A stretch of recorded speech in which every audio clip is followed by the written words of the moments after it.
এক বছরে আরব একজন বণিক, সে বণিক দল নিয়ে জাহাজ নিয়ে বন্দরে ভিড়ছে, ইন্দোনেশিয়ার বন্দরে। বেরার পরে আরব বণিক দেখলেন যে বন্দরে যারা আছে মালটাল কিনতে আসে সবার মন খারাপ, হাসি খুশি নাই, সবাই কেন যেন মন মরা। তা আরব বণিক জিজ্ঞেস করলেন, তোমাদের মন মরা কেন, তোমরা এরকম করতেছো কেন, তোমাদের কি হয়েছে? তো একজন বলল, আরব বণিক, আমরা খুব বিপদগ্রস্ত। বলে, কি বিপদ? বলে, প্রত্যেক বছর সমুদ্র থেকে একটা দানব উঠে এসে একটা কুমারী নারীকে ধর্ষণ করে তার রক্ত পান করে চলে যায়। এক বিভৎস এই করুণ পরিণতিতে আমরা বছরের পর বছর এক একটা তরুণ কুমারী নারীকে আমরা হত্যা করি, আমাদের চোখের সামনে সে নিষ্পাপ একটা মেয়ের জীবন চলে যায়, কিন্তু কিচ্ছু করতে পারি না। বলে, জিন প্রত্যেক বছর উঠে আসে, এই জিন মানুষ হত্যা করে চলে যায়। তো এই বছর প্রত্যেক বছর আমরা লটারি করি, কিন্তু এই বছরে লটারিতে আমাদের রাজার যে কুমারী মেয়েটা আছে, ছোট্ট মেয়েটা, এই মেয়েটার কপালে ভাগে পড়ে গেছে। এই জন্য সবাই খুব চিন্তিত, দুঃখে ভারাক্রান্ত। রাজার একটা মাত্র সন্তান আজকে মারা যাবে। তো আরব বণিক বলতেছে, তোমাদের রাজার কাছে কি আমাকে নিয়ে যাবে? বলে, হ্যাঁ নেব। তোমাদের এই বিপদ থেকে যদি আমরা উদ্ধার করতে পারি। বলে, কি বলো, তুমি কি এই কোনো সিস্টেম পদ্ধতি আছে? বলে, হ্যাঁ আছে। ওই মুসলিম বণিক ইন্দোনেশিয়ার এই দ্বীপের যিনি রাজা ছিলেন, রাজার কাছে গেলেন, রাজাকে বললেন, রাজা, তোমাদের এই বিপদ থেকে যদি আমি উদ্ধার করে দিতে পারি তাহলে বলো, আমি যেই ধর্মের অনুসারী, যে কালেমার অনুসারী, তোমরা কি সেই কালেমা পড়ে সেই ধর্মের অনুসারী হবা কিনা বলো। রাজা ডাক দে বলে, বণিক, তোমার ধর্মের বিধানে যদি এই কঠিন বিপদ থেকে আমরা বাঁচতে পারি, আমার একটা মাত্র সন্তান যদি বেঁচে যায়, তাহলে অবশ্যই আমরা সারা দেশের মানুষ একসঙ্গে তোমার ধর্ম মেনে নেব। আরো জোরে জোরে জোরে জোরে বলতেছে, হ্যাঁ ঠিক আছে, তাহলে তোমার মেয়েটাকে আজকে রাত্রিবেলা পাঠাবা না, আমি নিজে আজকে ওইখানে উপস্থিত থাকবো। রাজা বলল, বিপদ কি যাবে? কাহা যাবে, কালকেই ফয়সালা হবে। আরব বণিক রাতের আধারে চলে গেল। ওই জিন রাত্রে, গভীর রাত্রিবেলা জিন সমুদ্র থেকে উঠে আসবে। আরব বণিক চলে গেলেন, শুধু একা একা যান নাই, তার ছোট্ট থলের ভিতরে মহাগ্রন্থ আল্লাহর কোরআন সাথে করে নিয়ে গেলেন। জোরে জোরে জোরে জোরে জোরে। মুসলমানের ঘরে কোরআনের খতম হবে না তো হবে হিঁদুর ঘরে? হ্যাঁ, আজকে ঘাটা করে বেদাতের ফতোয়া দিয়ে বন্ধ করে দিচ্ছে। শয়তানকে যা 1400 বছরে পারি নেই তা তোরা টুপি মাথায় দিয়ে করে দিচ্ছিস। আমরা বললেই তো হয়ে যাবো বেদাতে। এই মুসলমান বণিক কোরআন শরীফ হাতে নিয়ে চলে গেল। যখন এই জিন সমুদ্র থেকে উঠে আসতেছিল, তখন এই আরব বণিক কোরআন শরীফ বের করে সূরা ইয়াসিন তেলাওয়াত শুরু করলো। ইয়াসিন ওয়াল কুরআনিল হাকীম ইন্নাকা লামিনাল মুরসালিন।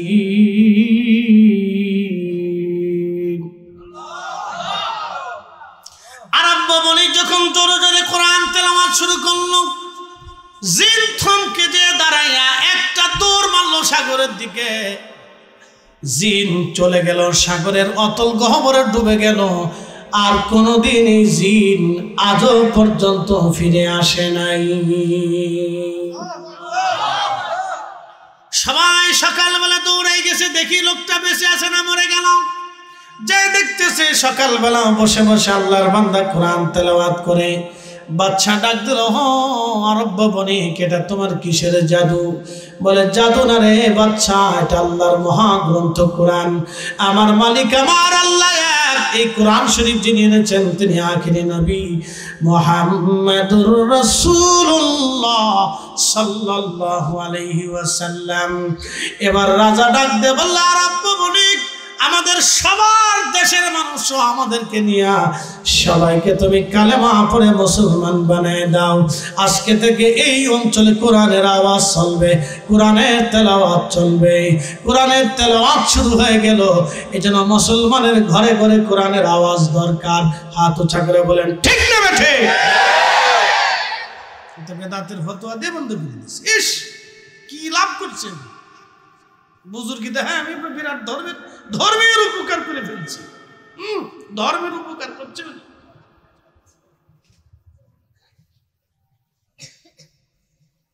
প্রিয় ভাই আমার, এই জন্য আল্লাহর কালাম এটা এমন একটা মহা নিয়ামত, যে ঘরে উচ্চারিত হবে সেই ঘরে আল্লাহর সাকিনা নাজিল হবে।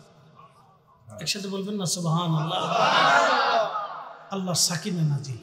প্রিয় ভাই, এগুলো বন্ধ করা যাবে না, এগুলো চালু রাখতে হবে আমাদের।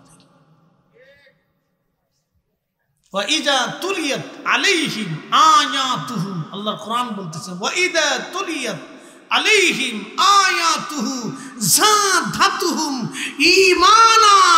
যখন কোরআনের তেলাওয়াত মুমিনের কানে লাগে তখন তার ঈমান বাড়তে থাকে, বাড়তে থাকে, মজবুত হতে থাকে। একসাথে বলবেন আল্লাহু আকবার। কোরআন কার জিকির? একসাথে বলেন কার জিকির? তো মুসলমানের কলিজাতে জিকিরের আওয়াজ যত ধাক্কা মারবেন, যত মারবেন, তত কলিজা সাফ হবে। কথা ঠিক আছে না? হযরত ওমর রাদিয়াল্লাহু তাআলা একদিন রাস্তা দিয়ে যাচ্ছে, তো হঠাৎ করে বাঁশির আওয়াজ আসার সাথে সাথে তিনি কানের ভিতরে আঙ্গুল ঢুকিয়ে দিলেন। মিশকাতের হাদিস। আপনি কানের ভিতরে আঙ্গুল যখন ভালো করে ঢুকাবেন দেখবেন যে বাহিরের আর কোনো সাউন্ড নাই। একটু ঢুকাই দেখেন। আমি ঢুকাই দেখছি। তো সাহাবে কেরাম বলেন ইয়া আমিরাল মুমিনিন, কানের ভিতরে আঙ্গুল দিয়ে বসে রয়েছেন কেন? বলতেছে শোনো নাই বাঁশির আওয়াজ আসতেছে। বাঁশির আওয়াজ আসলে অসুবিধা কি? বলে আমি রাসূল কারীমের কাছ থেকে শুনছি, বাঁশির আওয়াজ যখন কানে লাগে তখন এটা কান পর্যন্ত থাকে না, এটা কাল পর্যন্ত আসে, কালবে ধাক্কা দেয়। যখন বাঁশির আওয়াজ কালবে আসে তখন মানুষের কাল মৃত হয়ে যায়, মারা যায়, এটা রোগা হয়ে যায়। আপনি বুঝে যাবেন আজ তাদের বিচক্ষণতা দেখেন, কাল রোগা হয়ে যায়, রোগা হয়ে যায়। এই রোগা কালকে যদি জিন্দা করাইতে চান তো দুরূদ শরীফের আওয়াজ দিতে হবে, জিকিরের আওয়াজ দিতে হবে, কোরআনের আওয়াজ দিতে হবে। এই জন্য মুসলমানের ঘরে ঘরে আমি মনে করি জিকির মাহফিল, দোয়া দরুদ, মিলাদ মাহফিল চালু রাখা, কোরআন খতম দেওয়ার দরকার। কথা বল ঠিক কিনা? আমার দেশের বহু নারীর কাল পড়ে গেছে। এদেশের বহু মেয়েরা 6 মাসে ওযু করে না, 6 মাসে ওযু করে না। আপনি খোঁজ নিয়ে দেখেন, এই কুমিল্লা শহরের বহু নারী আছে 6 মাসে ওযু করে নাই। সাজন্য গুজন্য, সাজন্য গুজন্য, সাজন্য গুজন্য।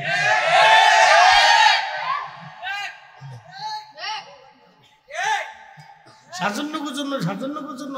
ও মুখের ভিতরে আলতা মারতে মারতে কি কয়, এটা কি কয়, এটা পাউডার না কি কয়, আডা আডা আডা। এই আডা মারতে মারতে সলটা উঠেই ফেলছে একবারে। বাপরে বাপ, বেডি কালো, এই আলতা মারিয়া বেডি সল ধলা হয়ে গেছে। তোমার ওটার দরকারটা কি? তোমার আল্লাহ যেটা দিচ্ছে এটাই তো বালা। হ্যাঁ, ভেতরে মারতে মারতে মারতে মারতে উপর দিয়ে ধলা, নিচ দিয়ে কালা, সব কালার কালা, উপর দিয়ে ধলা। তোমার এত চেহারাটা ধলা মানে লাভ কি? এটা ইজলের মতো দেখা যায়।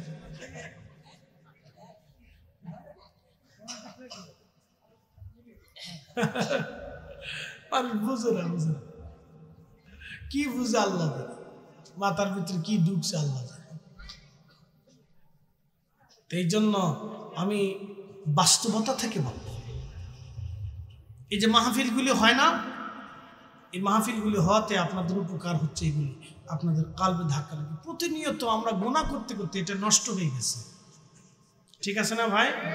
এটা কি হয়ে গেছে? নষ্ট হয়ে গেছে, নষ্ট হয়ে গেছে। এই জন্য আল্লাহ বলেছেন ওয়াইদা তুলিয়াত আলাইহিম আয়াতুহু যাদাতুহুম ঈমানা। উনি কোরআন খতম বন্ধ করে দিয়ে বুঝাইতে চাইতেছে আমরা বিরাট ধর্মের উপকার করছি। উনি বাড়ি মিলাদ দোয়া বন্ধ করে দিয়ে বুঝাইতেছে আমি বিরাট ধর্মের উপকার করে ফেলছি, বিরাট বড় বুজুর্গানে দিন। আল্লামাতুল কি কুবরা। শয়তানকে আমি যা পারি না তো তোমরা করে দিচ্ছ, ভালো কাজ করছো, যাও।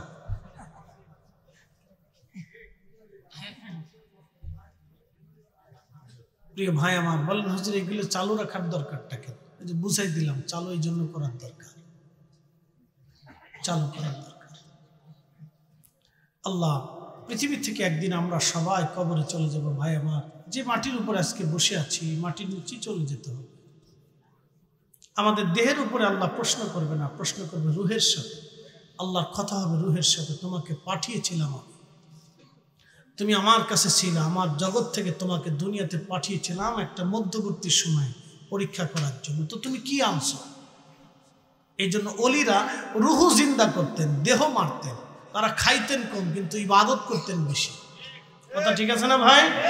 তারা খাইতেন কম, ইবাদত করতেন বেশি। তারা রুহুকে জিন্দা করতেন। তারা জানতেন রুহের সাথে আল্লাহর বক্তব্য হবে, দেহের সাথে না। এটা হয়তো মাটির ভিতরে গেলে পচে টচে যাবে, নষ্ট হয়ে যাবে, তো আল্লাহ যদি সংরক্ষণ করে তো এইভাবে থাকতে পারে। আল্লাহ দেহের সাথে আল্লাহ কোনো বক্তব্য নেই, বক্তব্য হবে রুহের সাথে। এই জন্য অলিরা রুহকে জিন্দা করতেন জিকিরে, জিকিরে, ফিকিরে, ইবাদতে, হালালে, জিন্দিগিতে, দুরুদে, কোরআন তেলাওয়াতে, তাহাজ্জুদে, নামাজে, রোজাতে। তারা দিলকে জিন্দা রাখতেন, দিলকে জিন্দা রাখতেন, সিক্ত রাখতেন, সিক্ত রাখতেন। রাসূল বলতেন, উম্মত তোমার জিহ্বাকে আল্লাহর জিকিরে সিক্ত রাখো, তোমার জিহ্বাকে জিন্দা রাখো, আল্লাহর জিকিরে তোমার দিলকে জিন্দা রাখো, জিহ্বাকে তাজা রাখো। অল টাইম জিকির করো। ফাইদা কাদাইতুমুস সালাহ, নামাজ শেষ করেছো, ফাযকুরুল্লাহ, জিকির করো। কিয়ামা, দাঁড়াই রইছো, দাঁড়ায় দাঁড়ায় করো। হাঁটতেছো, হাইটে হাইটে করো। কুউদা, বসে রইছো, বসে করো। দোকানে বইসা, গাড়িতে বইসা, মাঠে বইসা, ঘাটে বইসা, ব্যবসায়ী বইসা, কাজে বইসা, যেখানেই আছো জিকির করো। ও আলা জুনুবিকুম, শুয়ে রইছো, শুয়ে শুয়ে করো, শুয়ে শুয়ে করো, জিকির করো, জিকির করো, বেশি করে করো। বলে কেন করবো? বলে দিয়ে যাই। আমাদের এই যে কুমিল্লাতে দেখবেন এই কোনটা হেল্পার আছে, হেল্পার এই থাবরা এই কুমিল্লা কুমিল্লা কুমিল্লা কুমিল্লা কুমিল্লা কুমিল্লা, আবার কয় ক্যান্টনমেন্ট ক্যান্টনমেন্ট ক্যান্টনমেন্ট ক্যান্টনমেন্ট, আবার কয় সাতপুর সাতপুর সাতপুর সাতপুর। ওই হেল্পার ঘুমায় ঘুমায় কয় Satpur Satpur Satpur Satpur, cantonment cantonment cantonment cantonment cantonment, Feni Feni Feni Feni Feni Feni Feni Feni Feni Feni. এটা ঘুমায় কয় ফেনি ফেনি ফেনি ফেনি। বান্দা যত জিকির করবে আল্লাহ আল্লাহ আল্লাহ আল্লাহ আল্লাহ আল্লাহ, মরণের সময় তার জিকির জারি হয়ে যাবে আল্লাহ আল্লাহ আল্লাহ আল্লাহ আল্লাহ। ঘুমায় ঘুমায় আল্লাহ আল্লাহ আল্লাহ আল্লাহ। আমি আপনাদের সামনে ওয়াজ করি, এই ঘুমায় ঘুমায় বাদ যায়, মাঝে মধ্যে ওয়াজ করি। আমার বউ কয় কি ব্যাপার, ওয়াজ দেখে আমার ঘরের ভিতরে ঘুমায় ঘুমায় কর। আমি কই কি আর করতাম, সারা রাত ধরে ওয়াজ করি, তোমার হেডে ঘুমাই ঘুমাই করে আর কি তখন। তোমারও তো একটু হোনারও দরকার, তাই আমি ঘুমাই ঘুমাই হোনাই আর কি করবো। বুঝতে পারছেন? এই জন্য অত্যধিক পরিমাণে আমরা রাকাবিররা জিকিরের সবক দিতেন। জিকির আল্লাহ আল্লাহ আল্লাহ আল্লাহ আল্লাহ আল্লাহ। এটা রহস্য তো আছে। এই জন্য আমরা আকাবিররা কিন্তু তোমরা করো, জিকির করো, কোরআন দাও, কোরআন পড়ো, জিকির করো, দুরুদ পড়ো। আর আমরা খালি বেদাত বেদাত বেদাত বেদাত বেদাত বেদাত বেদাত। এই বেদাতের জিকির করতে করতে মরার সময় তো বেদাত বেদাত বেদাত বেদাত বেদাত।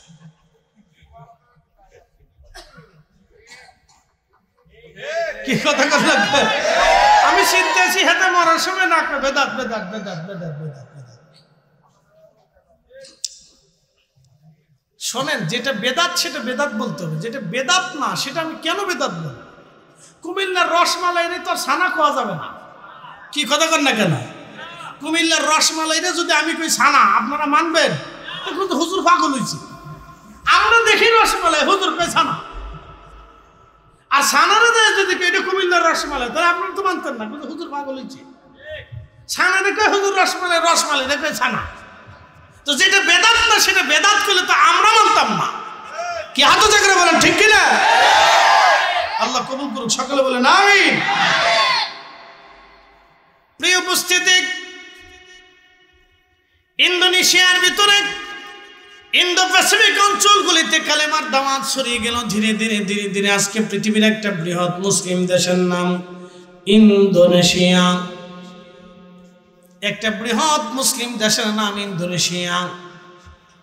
বিশ্বের অন্যতম একটা মুসলিম দেশের নাম ইন্দোনেশিয়া। এমনিতে হয় নাই, কোরআনের আওয়াজ আল্লাহ ইন্দোনেশিয়ায় কালেমা পৌঁছাই দিলেন। আর আমাদের অঞ্চলগুলিতে ইসলাম এসেছে। খাজা বাবা আজমিরের হাত ধরে, মুজাদ্দিদ আল ফেসানি সেরহিন্দের হাত ধরে, কুতুবউদ্দিন কাকি নিজামউদ্দিন আউলিয়া শাহজালাল ইয়ামিনী, অসংখ্য ওলিদের মাধ্যমে জমিনে কালেমা এসেছে। অতএব ওলিদের দেওয়া ইসলামটাই হলো অরিজিনাল। কথা বলেন ঠিক কিনা? আল্লাহ কবুল করুক, জোরে জোরে বলেন আমিন। আল্লাহুম্মা সাল্লি, আহা জবান খোলে।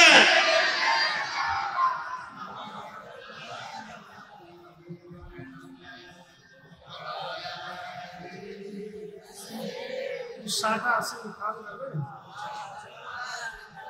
টা লাগতো না, শুধু চা দিল, চার লগে টা চলতো না, শুধু চা দিল। টা মানে বিস্কুট, পান টান, পান খাবেন কিন্তু টান খাবেন না, টান চিনচিন নিন, এটা হলো টান, পান টান, চা টা। উড়ে বাঙালি, যদি আজাজিল এরা পাইতো তাহলে আজাজিলের আর জান থাকতো না, ওরে ল্যাংটা করে সারা কুমিল্লা দিয়ে ঘুরাইতো। বাঙালি যদি পাইতো একবার, কি যে বাটাম চালা আজাজিলরে দিত। আল্লাহ এই জন্য কইছে না, তোরা আর মানব স্রোতের দুনিয়া ফাটাচ্ছি না, তুই এমনি ঘুরে বেড়া। তোর যদি পায় তোর বাটাম চালা দিয়ে ফোলাফোলা লাগতেন না। পান টান, এই জন্য পান খান কিন্তু টান খায়। চাটা খাইতে পারে, চার লগে টা, এটা ভালো। এই জন্য আমার এখন স্টার দরকার না, আমার শাক দরকার। তা আল্লাহ আমাদেরকে এই মাহফিলগুলিতে করাতে আল্লাহ কিছুটা হলো আমরা বরকত দেয়। আর দিন নসিহা, দিন নসিহতের উপর নির্ভর করে। মনে রাখবেন, হিন্দু ভাইদের, হিন্দু সনাতনীদের কীর্তন হয় না ভাই? কীর্তন হয়, দেখবেন প্রত্যেক ধর্মের এক একটা অনুষ্ঠান আছে এবং তারা ওই ধর্ম সম্পর্কে মানুষদেরকে অবহিত করে, জানায়। খ্রিস্টানরা দেখবেন প্রত্যেক চার্চে তারা নিয়মিত তারা যাতায়াত করে, সে যে পাদ্রী থাকে সে বুঝায়। ইহুদিরা দেখবেন বুঝায়। তা আমাদের এইরকম দিন নসিহা মাহফিল চলমান থাকবে। এটা যদি বন্ধ হয়ে যায় তখন বুঝবেন যে দিনের অনেক বড় ক্ষতি হয়ে গেছে, অনেক বড় অপরিসীম ক্ষতি হবে। আমি আপনাদেরকে ছোট্ট একটা পরিসংখ্যান দিই। বাংলাদেশের সব মাহফিল 5 বছরের জন্য বন্ধ করে দেন, ধরেন আর কি একটা পরিসংখ্যান। বাংলাদেশের সব মাহফিল 5 বছরের জন্য বন্ধ করে দেন, উরুস বন্ধ করে দেন, ফাতিহা বন্ধ করে দেন, প্রত্যেক মসজিদে জুমার আগে যে ওয়াজ আছে এটা বন্ধ করে দেন, এরপরে মাদ্রাসার কোরআন তেলাওয়াতে মাদ্রাসা বন্ধ করে দেন, মাদ্রাসায় পড়াশোনা যা আছে বন্ধ করে দেন। তারপরে দেখবেন যে কুমিল্লার রাস্তা দিয়ে বেডি মানুষই হাফ প্যান্ট পরে রাস্তা দিয়ে হাঁটতেছে। 5 বছর, কয় বছর? 5 বছর পরে দেখবেন নারীরা হাফ প্যান্ট পরে হাঁটতেছে। এটা 5 বছর। এই জন্য দিন জিন্দা রাখতে হলে মাহফিল থাকতে হবে, মাদ্রাসা থাকতে হবে, ওয়াজ নসিহত চলবে, মসজিদে নসিহত চলবে, কোরআন শিক্ষা, দ্বীনি প্রতিষ্ঠান, এগুলি চালাইতে হবে। যদি দিন বাঁচাইতে হয় তাহলে এইগুলি চলতেই হবে। কথা কন না কেন? ঠিক কিনা? আলেম তৈরি করতেই হবে। কি কথা কন না কেন? আলেম তৈরি করতেই হবে, নতুবা দিন থাকবে, ইসলাম থাকবে না। আমি শুধু আপনাদের ছোট্ট পরিসংখ্যানে বললাম। আপনার ইউরোপে স্পেনের একটা দেশ 800 বছর মুসলমানরা শাসন করছে। আজকে মুসলমানরা সেখানে আজান পর্যন্ত দিতে পারে না, জানেন? যারা মানবতার গান বলে তারা স্পেনে মুসলমানদেরকে একটা মসজিদ বানাইতে দেয় না, মাইকে আজান দিতে দেয় না। এরা আবার বড় বড় ডাব সারে যে আমরা খুব মানবিক, নিরপেক্ষ, ধর্ম নিরপেক্ষ। তো ধর্ম নিরপেক্ষ হলে তোমার স্পেনে মুসলমান মসজিদ বানাইতে পারে না, কারণটা কি? কি কথা ঠিক আছে না? আমরা বাংলাদেশে আজ পর্যন্ত কোনো হিন্দুর মন্দির ভেঙে দিয়েছি? 2-1টা আঞ্চলিক ঘটনা থাকতে পারে, এলাকা ভিত্তিক মারামারি ভাষা, এগুলো 2-1টা আগে ছিল, এখনো আছে। এই কোনো প্যাগোডা, কোনো গির্জা আমরা পুড়িয়ে দিছি যে এখানে গির্জা হবে না? দেয়নি। তো স্পেনে কেন মুসলমানরা মসজিদ বানাইতে পারবে না? কেন পারবে না? দিবে না, তো মসজিদ বানাইতে দিবে না, আজান দিতে দিবে না, জমাতে নামাজ পড়তে দিবে না, বলে এলাও নাই, আইন নাই, আইন করে নিষেধ করে দিচ্ছে, এটা বলে আইন। বুঝতে পারছেন? এই জন্য মুসলিম ঠিকতে হলে মসজিদ দরকার, মসজিদ ভিত্তিক শিক্ষা ব্যবস্থা দরকার, দ্বীনি ব্যবস্থাপনা দরকার, ওয়াজ নসিহত দরকার, এরকম সম্মেলন দরকার, এগুলি কোরআন শিক্ষার দরকার, মাদ্রাসার প্রয়োজন। এই যে মাদ্রাসার ছাত্ররা শিখতেছে, আগামীতে ওরা থাকবে, আমরা কবরে চলে যাব। এই মঞ্চে আজকে আমি বসছি, আগামীকাল ওরা বসবে, আপনারা কবরে চলে যাবেন, ওরাই মাহফিল কমিটি হবে, ওরাই ইমাম হবে, নতুন মুয়াজ্জিন হবে, ওরা আবার নতুন করে তৈরি করবে, পরবর্তী জেনারেশন আসবে। এই জন্য দিন নসিহা, দিন থাকতে হলে নসিহত রাখতেই হবে। এই জন্য মাহফিল বেশি বেশি করার দরকার। আল্লাহ কবুল করুক বলে না আমিন। লা হাওলা ওয়ালা কুওয়াতা ইল্লা বিল্লাহ, লা হাওলা ওয়ালা কুওয়াতা ইল্লা বিল্লাহ, আস্তাগফিরুল্লাহল আযীম। তা রাসূলটা কত বড় গুনাহগার বানায় ফেলছে যে আত্মার মাগফিরাত কামনা করতেছে। আচ্ছা, আপনি কি দোয়াতে জীবনে বলতে পারবেন, হে আল্লাহ আপনার রাসূলকে আপনি মাফ করে দেন? কোন আলেমের মুখে আপনারা এরকম দোয়া শুনছেন? কোন সুন্নি আলেমের মুখে শুনছেন আপনারা? পাবেন জীবনে কোনোদিন যে আল্লাহ আপনার রাসূলকে আপনি মাফ করে দেন, আপনার নবীর জীবনে ভুল টুল ছিল, অপরাধ করছিল, মাফ সাফ করে দেন আল্লাহ। এই জন্য ঈমান হচ্ছে মানুষের জীবনের সবচেয়ে বড় মূল্যবান জিনিস। কথা ঠিক আছে না ভাই? ঈমানের উপরে মূল্যবান আর কিছু নেই। সেই ঈমান নিতে হবে খাজা বাবা আজমেরির ঈমানের মতো, যে ঈমানে খাজা বাবা আজমেরি আনা সাগরের পানি লুটার ভিতরে এনেছিলেন। যেই আকীদা বিশ্বাসী হুজুর গাউসে পাক মহিউদ্দিন আব্দুল কাদের জিলানী মুরাকাবায় বসে লৌহে মাহফুজের পৃষ্ঠা দেখতে পারতেন, সেই আকীদা নিয়ে আমাদেরকে কবরে যেতে হবে। কথা বলেন ঠিক কিনা? যে আকীদা বিশ্বাসে শাহজালাল ইয়ামানি মুজাররিদি জায়নামাজ নদীর উপরে বিছিয়ে দিয়েছিল।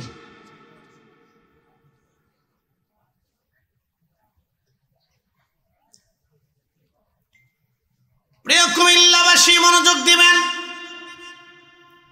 সব নবী থেকে আল্লাহ একজন নবী নির্বাচন করলেন, রসুল থেকে আল্লাহ শ্রেষ্ঠ একজন রসুল নির্বাচন করলেন। তিনি আমাদের নবী আল্লাহ নির্বাচন করে এই রজব মাসের 27 তারিখ রাত্রিবেলা আমার আল্লাহ তার নবীকে নিয়ে গেলেন। মেরাজের রজনীতে আল্লাহ তার রসুলকে আসমান জগতে নিয়ে গেলেন। এমনিতে নেন নাই, নিয়েছেন তো একটা উদ্দেশ্য অবশ্যই আছে। কথা ঠিক আছে না? তাহলে এত বড় মেরাজ ঘটানোর দরকারটা কি? প্রত্যেক সৃষ্টির ভিতরে আল্লাহর উদ্দেশ্য আছে না ভাই? কুত্তা বানাইছেন আল্লাহ? কুত্তা কি আমরা ভোট দিয়ে বানাইছি? বিলাই কে বানাইছে? ইউনুস বানাইছে? ডক্টর ইউনুস বানাইছে? তো বানাইছে কি? আল্লাহ বানাইছে না? তো বানানোর একটা উদ্দেশ্য আছে না? এই যে এত মাখলুক আল্লাহ বানাইলেন, আল্লাহর উদ্দেশ্য আছে না? অবশ্যই আল্লাহ কোনো না কোনো উদ্দেশ্য তো বানাইছে। তো মেরাজে রসুলরে আল্লাহ নিলেন, তো উদ্দেশ্য তো নিছেন, বিনা উদ্দেশ্য তো নেন নাই। এখন এই মেরাজের ওয়াজ যদি করি তাহলে এক ভাইরা কবে যে হুজুরা খালি কিসে গায়। কি কথা কর না কেন? এরা বলে আমরা সুন্নিরা কিসে গাই, আমরা কিসে গাই। তো আল্লাহ এত বড় কিসে যখন ঘটাইছে তখন আল্লাহরে জিজ্ঞাসা যে আল্লাহ তুমি এই কিসে ঘটাইলে কেন? কি প্রশ্ন আছে না ভাই? আমরা যখন মুসা আলাইহিস সালামের ওয়াজ করি তখন কে কিসে কোন কেন? তো আল্লাহরে জিজ্ঞাসা যে আল্লাহ তুমি মুসা নবীরে দিয়ে তুমি কিসে বানাইছো কেন? কি প্রশ্ন আছে না ভাই? তুমি এত সুন্দর ওয়াজ করো, তো মুসা আল্লাহরে জিজ্ঞাসা যে আল্লাহ কিসে কেন বানাইছো, কারণটা কি? এই সমস্ত কিছু ভোগী যোগী মানে এমন ভাব দেখায় যে ওনারা বিরাট বড় বুজুর্গ আলাইহিস সালাম, এমন বুজুর্গ ভাব দেখায় যে বুজুর্গের কোনো শেষ নেই। হ্যাঁ, কি যে কইতা আমার ভাষায় মানে দুঃখে বুকে। আজকে একজন ওয়াজ করতেছে খালি কিচ্ছার হুজুর দাওয়াত করে নিয়ে আসেন। কে কিচ্ছা ছাড়া কোরআন আছে নাকি? আল্লাহ তো হযরত ইউসুফ আলাইহিস সালামের কিচ্ছা আল্লাহ নিজে গাইছে। একসাথে বলবেন আল্লাহু আকবার। ইউসুফ আলাইহিস সালাম, ইয়াকুব আলাইহিস সালাম, উজাইর আলাইহিস সালাম, ইব্রাহিম আলাইহিস সালাম, তাদের জীবনী আমরা যখন বলবো তখন কিচ্ছা হয়ে যায়। কে তাদের জীবনীকে আমরা বানাইছি? তো আল্লাহ নিজে সাজাইলো কে? কি কথা ঠিক আছে না ভাই? এই যে ওলিদের জীবনী এত ঘটনা, আল্লাহ রসুল সহিহ বুখারীর কিতাবুল আম্বিয়াতে অনেক ঘটনা রসুল নিজে বলে গেছে। আল্লাহ নবী সাহাবায়ে কেরাম নিয়ে বইসে কিচ্ছা গাইতেন, কিচ্ছা। আগের যুগের পূর্বতন নবী এবং বুজুর্গদের ঘটনা নবী বলে বলে উম্মতকে শিক্ষা দিতেন। রাসূল নিজে যদি কিসসা কয়ে ওয়াজ করতে পারে তাহলে আমি পারবো না কেন? কি কথা ঠিক আছে না ভাই? মেরাজের কিসসা এটা কি আমরা ঘটাইছি না আল্লাহ ঘটাইছে? তো আল্লাহর জিজ্ঞেস, আল্লাহ তুমি এত বড় মেরাজের এত কিসসা কাহিনী করার দরকার কি ছিল? শোনেন, যে মেরাজ বুঝে সে রাসূল বুঝে, যে মেরাজ বুঝবে না সে রাসূল বুঝবে না। আপনি জানেন মুহাম্মাদুর রাসূলুল্লাহ সাল্লাল্লাহু আলাইহি ওয়াসাল্লাম কালেমার এক অবিচ্ছেদ্য পার্ট। এই অংশটাকে কেউ যদি দুর্বল মনে করে এবং ভাবে, তার জীবনের সমস্ত কিছু নষ্ট হবে। না রোজা, না একিন, না তাহাজ্জুদ, না বুজুর্গি, না সে শহীদ হয়ে গেল আল্লাহর 4 দাম নেই। সে যদি শহীদ হয়ে যায় তাও আল্লাহ তাকে মূল্যায়ন করবে না, যে তোমার এই শাহাদাতের আমার প্রয়োজন নাই, আমার রাসূলকে ইনকার করে তুমি শহীদ হও, এই শহীদ আমার দরকার নেই। এরকম শহীদ হওয়ার লোক বহুত আছে আমার আল্লাহ।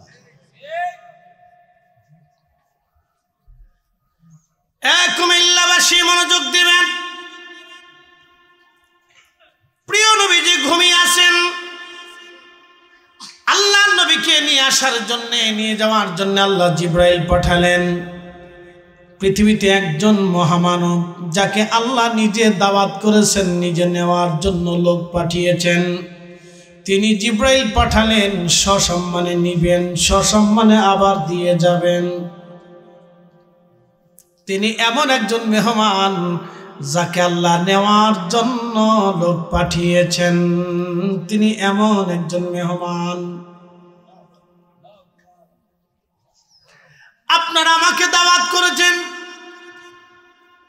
আপনাদের চিন্তা হুজুর যে কোনো ভাবে গাড়ি দিয়ে হোক, সিএনজি দিয়ে হোক, মোটরসাইকেলে হোক, ট্রাকে চড়ে হোক, ট্রেনে চড়ে হোক, হাইটে হোক, দৌড়াই হোক, ভ্যানে চড়ে, রিক্সায় চড়ে হুজুর আসবেই। কি কথা ঠিক আছে না? হুজুর যেমনে খুশি সামনে আসুক, অর্থাৎ রিক্সায় চড়ে আসুক, সাইকেল চালাই আসুক, ভ্যানে চড়ে আসুক, আর গাড়িতে করে আসুক, হুজুর যেমনে হোক আসবেই, যেন আমি দাওয়াত করছি। কথা ঠিক আছে না? আবার বিদায় নেওয়ার সময় আপনি চিন্তা করবেন হুজুর যেভাবে হোক যাবে, তাতে বাসে চড়ে হোক, ট্রাকে চড়ে হোক। তা আমরা তো বহু ট্রাকে চড়েও মাহফিল করছি, বাসে চড়েও গেছি, যে সময় যেটা আল্লাহ বরাতে রাখে ওটা ওইভাবেই করছি। তো এখন এরকমই হয়। তো মনোযোগ দেন, আল্লাহ তার রাসূলকে একজন মেহমান বানাইলেন, যে সম্মানের সাথে নিয়ে যাবে আবার দিয়ে যাবে। আপনারা যদি আমাকে সম্মানের সাথে গাড়িতে করে বাসা থেকে নিয়ে আসতেন, আবার বাসায় পৌঁছাইতেন, তাহলে আমার টেনশন কম ছিল, যে আপনারা সময় মতো গাড়ি পাঠাবেন, গাড়ি আমাকে নিয়ে যাবে, আবার সময় মতো দিয়ে যাবেন, আমার টেনশন নেই, আমি গাড়ির ভিতরে ঘুমাবো। কিন্তু নিজের গাড়িতে আসতে হলে হেল্পারি করা লাগবে, ডানে যা, বামে যা, কোন দিক দিয়ে, সেদিক দিয়ে, এদিক দিয়ে, ওই দিক দিয়ে, সেদিক দিয়ে, এদিক দিয়ে, আসতে যা, ডানে যা, ঠিক আছে, সিয়াং আছে, মানুষ আছে, পাগল আছে, ছাগল আছে, কুত্তা আছে, বিলে আছে। ঠিক আছে না? আল্লাহ রাসূলকে আল্লাহ নিচ্ছেন সম্মানের সাথে, তাহলে বোঝা গেল রাসূলের চাইতে সম্মানিত আর কেউ নাই। হাত উঁচা করে বলেন ঠিক কিনা? ঠিক কিনা? যারা বলেন ঠিক কিনা? আমরা সেই নবীর উম্মত, কথা বলেন ঠিক কিনা? তাহলে আমাদের সম্মান কি কম? সব উম্মত থেকে 70 গুণ বেশি। কত গুণ? 70 গুণ বেশি। আল্লাহ আমরা 70 গুণ বাড়াইছি। সেই উম্মতে নবীর মাগফিরাত কামনা করতেছে। পাগল কোথাকার, আমি রাসূলের মাগফিরাত কামনা করি, আত্মার মাগফিরাত কামনা করতেছে। প্রিয় উপস্থিতি, খুব মনোযোগ দিবেন। আল্লাহ নবীকে আল্লাহ সম্মানের সাথে নিয়ে যাওয়ার জন্য জিব্রাইল পাঠাইলেন। কাবা শরীফের যে সাদা অংশ দেখেন, এটা হলো মুতাওয়াফ। এই অংশে তাওয়াফ করা হয়। এর অংশের সাথেই একটা ঘর ছিল, ঘরের নাম হচ্ছে উম্মে হানির ঘর। নবীজি এখানে ঘুমানো, জিব্রাইল আসছে ঘরের ছাদ ফাঁকা করে, ভিতরে ঢুকে নবীজিকে নিয়ে যাওয়ার জন্য আসলেন। জিব্রাইল এসে নবীজিকে বের করলেন ঘর থেকে, ঘুম থেকে জাগাইয়া ঘর থেকে বের করে নিয়ে আল্লাহর নবীজিকে নিয়ে গেলেন সিনা সাক করার জন্য। সিনা সাকের বাংলা হলো ইংরেজি ওপেন হার্ট সার্জারি। নবীজির বক্ষ মোবারকের এইখানের নরম অংশ, এখান থেকে ফেরে নাভি পর্যন্ত ফেরে আমার জিব্রাইল নবীজির বক্ষ মোবারকের ভিতর থেকে পবিত্র রুহু মুবারক কাল মুবারক বের করলেন। কাল মুবারক বের করার পরে জিব্রাইল আলাইহিস সালাম জমজমের পানি দিয়ে কাল মুবারক ধৌত করলেন। একসাথে বলবেন আল্লাহু আকবার। ধৌত করার পরে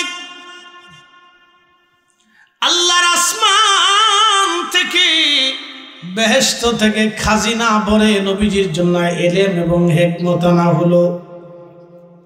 ইমাম জালালউদ্দিন আস-সুয়ুতি 550 বছর আগে এই মেরাজের উপর একটা কিতাব লিখেছেন, আল কিসাতুল বিসরা।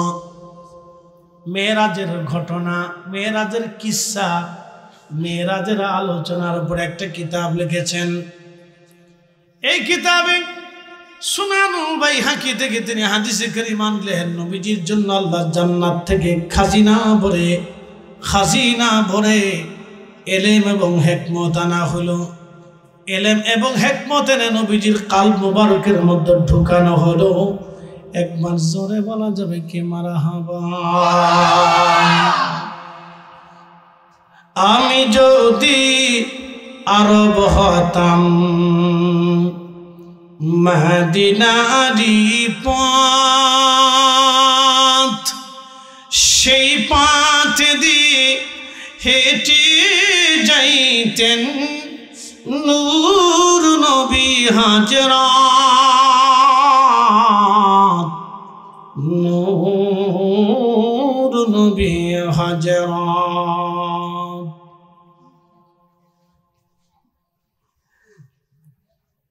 মুসলমান কুমিল্লাবাসী, প্রিয় নবীজিকে ওপেন হার্ট সার্জারি অর্থাৎ সিনা সাক করানোর পরে যখন ইলম আল্লাহ ঢুকাইলেন, আল্লাহ জন্য কোরআনে বললেন, আলাম নাশরাহ লাকা সাদরাক। নবীজি, আমি কি আপনার বক্ষটাকে সম্প্রসারণ করে দেই নাই? আমি কি আপনার কালটাকে উন্নত করে দেই নাই? আমি কি আপনার কলবের আধ্যাত্মিক দরজা কি উন্মুক্ত করে দেই নাই হে নবী? আলাম নাশরাহ লাকা সাদরাকা ওয়া ওয়াদানা আনকা বিসরাকা আল্লাযী আনকাদা যহারাক। হাবিব, আমি কি আপনার কালকে সম্প্রসারণ করে দেই নাই? আপনার কালবের দরজাকে আমি আল্লাহ খুলে দেই নাই? প্রিয় উপস্থিতি, মনোযোগ দিবেন। আহা, আল্লাহর নবীর কালব মোবারকে ইলম এবং হিকমত ঢুকাইলেন। এই জন্য পৃথিবীর কেউ যদি মনে করে রসুল নিরক্ষর, আমি মনে করব তার মতো অপদার্থ পৃথিবীতে আর কেউ হতে পারে না। আল্লাহ কোরআনে বললেন, কামা আরসালনা ফীকুম রাসূলাম মিনকুম ইয়াতলু আলাইকুম আয়াতিনা।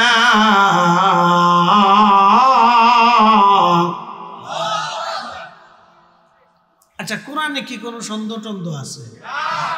আল্লাহ বলেন, হাবিব আপনাকে পাঠাইছি। কামা আরসালনা, আপনাকে পাঠিয়েছি, আপনাকে পাঠিয়েছি ফীকুম, তাদের মধ্যে, আপনাকে তাদের মধ্যে পাঠিয়েছি। আপনি আমার আয়াত সমূহ তেলাওয়াত করে তাদেরকে শোনাবেন। এখন কি আল্লাহর নবী শুধু শোনাই দিয়েছেন যালিকাল কিতাবু লা রাইবা ফীহি হুদাল লিল মুত্তাকিন আল্লাযীনা ইউমিনুনা বিল গায়বি ওয়া ইউকিমুনাস সালাত ওয়া মিম্মা রাযাকনাহুম ইনফিকুন আল্লাযীনা ইউমিনুনা বিমা উনজিলা ইলাইকুম ওয়া উনজিলা মিন ক্বাবলিক ওয়া বিল আখিরাতি হুম ইউকিনুন উলাইকা আলা হুদাম মির রাব্বিহিম ওয়া উলাইকা হুমুল মুফলিহুন। শুধু কি শোনাই দিয়েছে? তো কি করছে? এর দুইটা দিক নবীজি উম্মতকে শিখিয়েছেন, একটা হাকিকতের দিক আর একটা শরীয়তের দিক। এর বৈধতা, হালালকে হালাল, হারামকে হারাম, আইনকে আইন নবীজি কোরআন শুধু আবৃত্তি করে শোনান নাই, বরং কোরআনের যত ইলম ছিল সব উম্মতকে নবী শিখিয়েছেন। কথা কর ঠিক কিনা? রাসূলকে নিরক্ষর আছে? অবশ্যই নেই।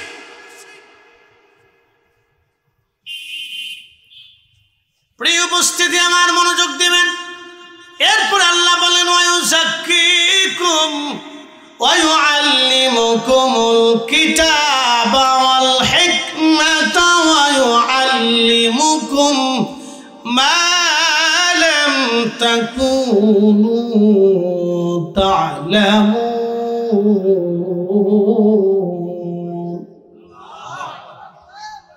হুজুর, আপনি উম্মতকে রিফাইন করবেন, উম্মতকে আপনি পবিত্র করবেন, পাক বানাবেন, পবিত্র বানাবেন, পাক বানাবেন, পবিত্র বানাবেন।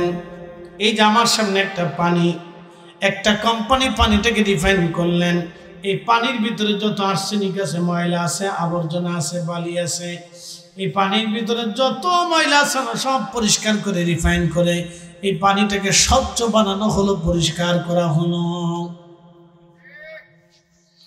এখন এই পানি দিয়ে যদি আমি ওযু করি তো ওযু হয়ে যাবে, কারণ পানি পাক, অন্য আরেকজনকে পাক বানায়। এখন এই পানির মধ্যে যদি এক ফোঁটা পেশাব ছেড়ে দেন তাহলে পানি না পাক। কথা ঠিক আছে না? এই নাপাক পানি দিয়ে কি আর পাক হওয়া যাবে? কারণ সে নিজেই নাপাক। কথা ঠিক আছে না? এখন আল্লাহ বলেন ওয়ায়ুযাক্কিকুম, নবী আপনি পবিত্র বানাবেন। এখন আপনারা বলেন রাসূল কি পাক না নাপাক? নবী যদি না পাক হন তাহলে উম্মতকে কি করে পাক বানাবে? এই আমার দিকে তাকান, যুক্তি বুঝে যাবেন। এগুলি না বুঝলে বেঈমান হয়ে কবরে যাওয়া লাগবে অনেকেই, আপনার ঈমান নষ্ট করে দিবে। আমাদের দেশে একদল আছে জোরে আমিন কই সিললেন দেয়, আছে না নি ভাই? এরা বলে রাসূল পাক না, রাসূল পাক না, আল্লাহ শুধু পাক, আল্লাহ ব্যতীত যা আছে সব না পাক। কি পাগল দেশে হয়েছে চিন্তা করে।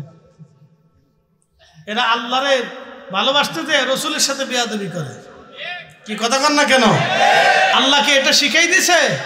আল্লাহ ভালোবাসতে যে রাসূলের সাথে বেয়াদবি করা যাবে না, বরং আল্লাহ ভালোবাসতে হলে আগে আল্লাহ বলে দিছে হুজুর ফাত্তাবিউনি, চূড়ান্ত ভাবে আপনি নবীকে মানতে হবে।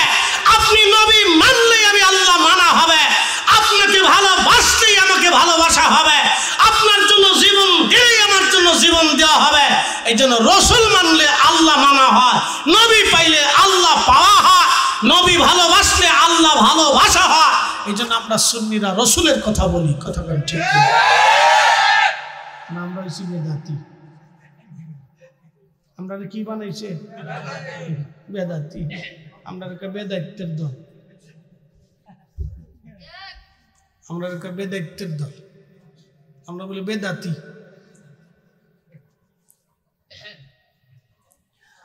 ويزكيكم ويعلمكم الكتاب والحكمة ويعلمكم ما لم تكونوا تعلمون।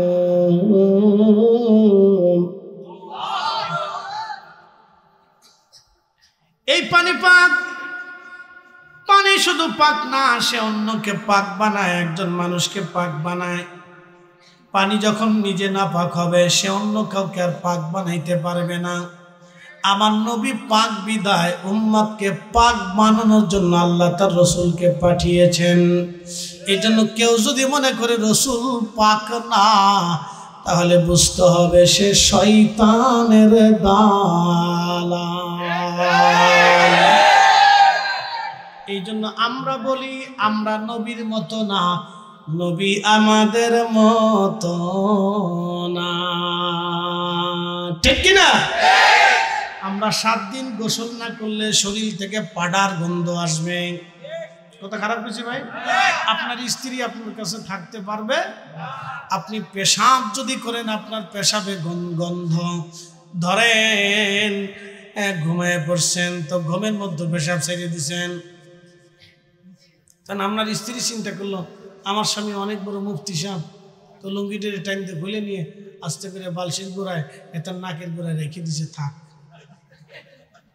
আমার স্বামী রসুলের মতো, রসুল হের মতো, হেতা তো নিজেই ওয়াজ করে, তো হেতার লুঙ্গি হের কাছেই থাকুক। কি মনে হয় আপনাদের? মুফতি সাহেব ঘুমাইতে পারবো? শেষ, সারা রাত্রে ঘুম শেষ, নিজের পেশাবে নিজে শেষ। আল্লাহর হাবিব পেশাব করতেন, দুর্গন্ধ তো দূরের কথা, রসুল করিমের পেশাব মোবারক থেকে মিশকের ঘেরান আসত। আসতে হয়ে গেল না? জোরে বলবেন। আমাদের রুমালটা আছে না, রুমাল ময়লা হয় না? তা আমরা ময়লা হওয়ার পরে কি করি? এটা সাবান সোডা দিয়ে ধৌত করি, পরিষ্কার করি। রসুলের খাদেম হযরত আনাস বলতেন রসুল করিমের একটা রুমাল ছিল, খানা খাওয়ার পরে রুমাল দিয়ে নবীজি হাত মুছতেন। বুঝে যান? তো খাবার শেষে হাত মুছলে কিছু তরকারি, কিছু ঝোল, কিছু খাবারের উচ্ছিষ্ট এটা রুমালের সাথে লাগে না? তো খাদেম রসুল এটা পরিষ্কার কেমনে করতেন জানেন? আগুন জ্বালানোর পরে রুমাল আগুনের ভিতর ছেড়ে দিতেন, আগুন জ্বলতো কিন্তু রুমাল জ্বলতো না। কে আসতে হয়ে গেল কেন? জোরে বলেন। আপনার ইমান ঠিক থাকলে তো আপনি বেহেশত পাবেন, ইমান ঠিক না থাকলে তো আপনার রোজা কালাম দোয়া দুরুদ জিকির ফিকির কাজ হবে না। তো ওযু না হইলে যেমন নামাজ হয় না, হালাল খাবার না খাইলে ইবাদত কবুল হয় না। কথা ঠিক আছে না ভাই? আর যদি মুসলমানের আকীদা ইমান বিশুদ্ধ না থাকে তাহলে সারা জিন্দেগিতে হজ রোজা জিকির ফিকির ইবাদত কোনো কিছু কবুল হবে না। বলে কারণ কি? যে আপনাদের এই পাশে নদীর নাম কি?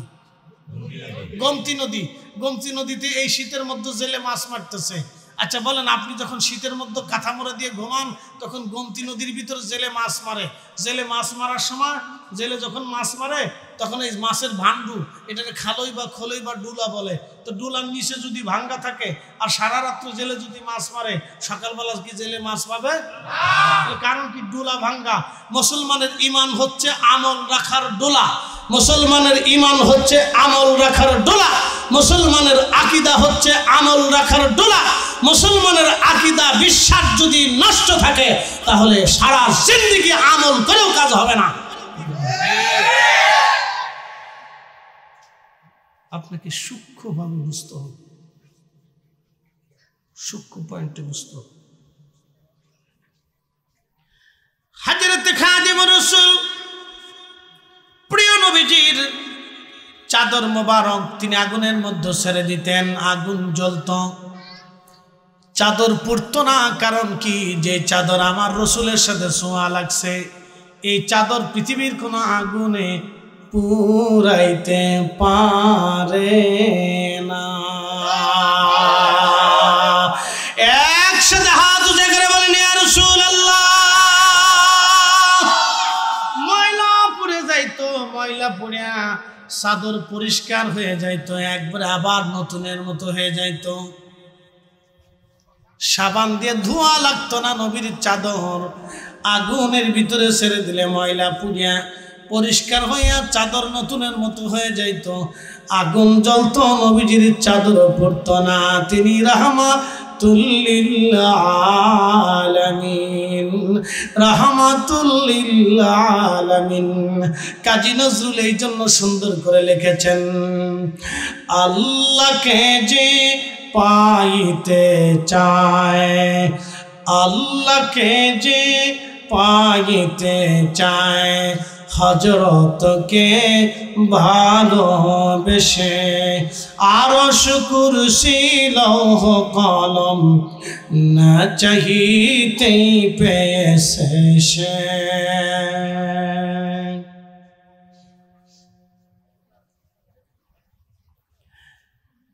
কুমিল্লার মুসলমান প্রিয় নবীজি, আল্লাহর জিবরাইল প্রিয় নবীজিকে নিয়ে যাওয়ার জন্য যখন সিনা সাক হয়ে গেল, সিনা সাক হয়ে যাওয়ার পরে একটা বাহন আনা হলো।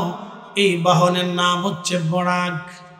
এই বোরাকটা যখন নবীর জন্য নিয়ে আসা হলো, বোরাক আনার পরে বোরাকটা লাফালাফি ছোটাছুটি করতে লাগলো। জিব্রাইল ধমক দিয়ে বলেন, এ বোরাক, তুমি কি জানো তোমার পিঠে আজকে চড়বে? আল্লাহর সৃষ্টিতে এত বড় দামি মেহমান আল্লাহর আর কেউ নাই।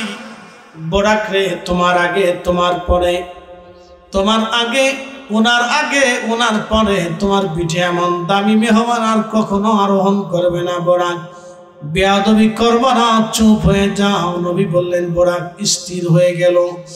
বোরাকের শরীর থেকে ভয়ে ঘাম বের হয়ে হয়ে হয়ে বোরাকের পশমগুলি ভিজে গেল। ঘামে বোরাকের পশম ভিজে গেল। ঘামে যখন বোরাকের পশম ভিজে গেছে, বোরাক স্টাফ হয়ে গেল। বোরাক কোনো লড়াচড়া নাই, বোরাকের স্টাফ হয়ে গেল। নবীজি বললেন, বোরাকের পিঠের উপরে চললাম। বোরাক আমাকে নিয়ে রওনা হলো।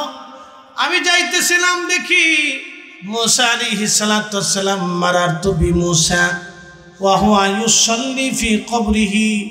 আমি তাকে দেখলাম মুসা আলাইহিস সালাম নিজ কবরের ভিতরে দাঁড়ায়া দাঁড়ায়া নামাজ পড়ে।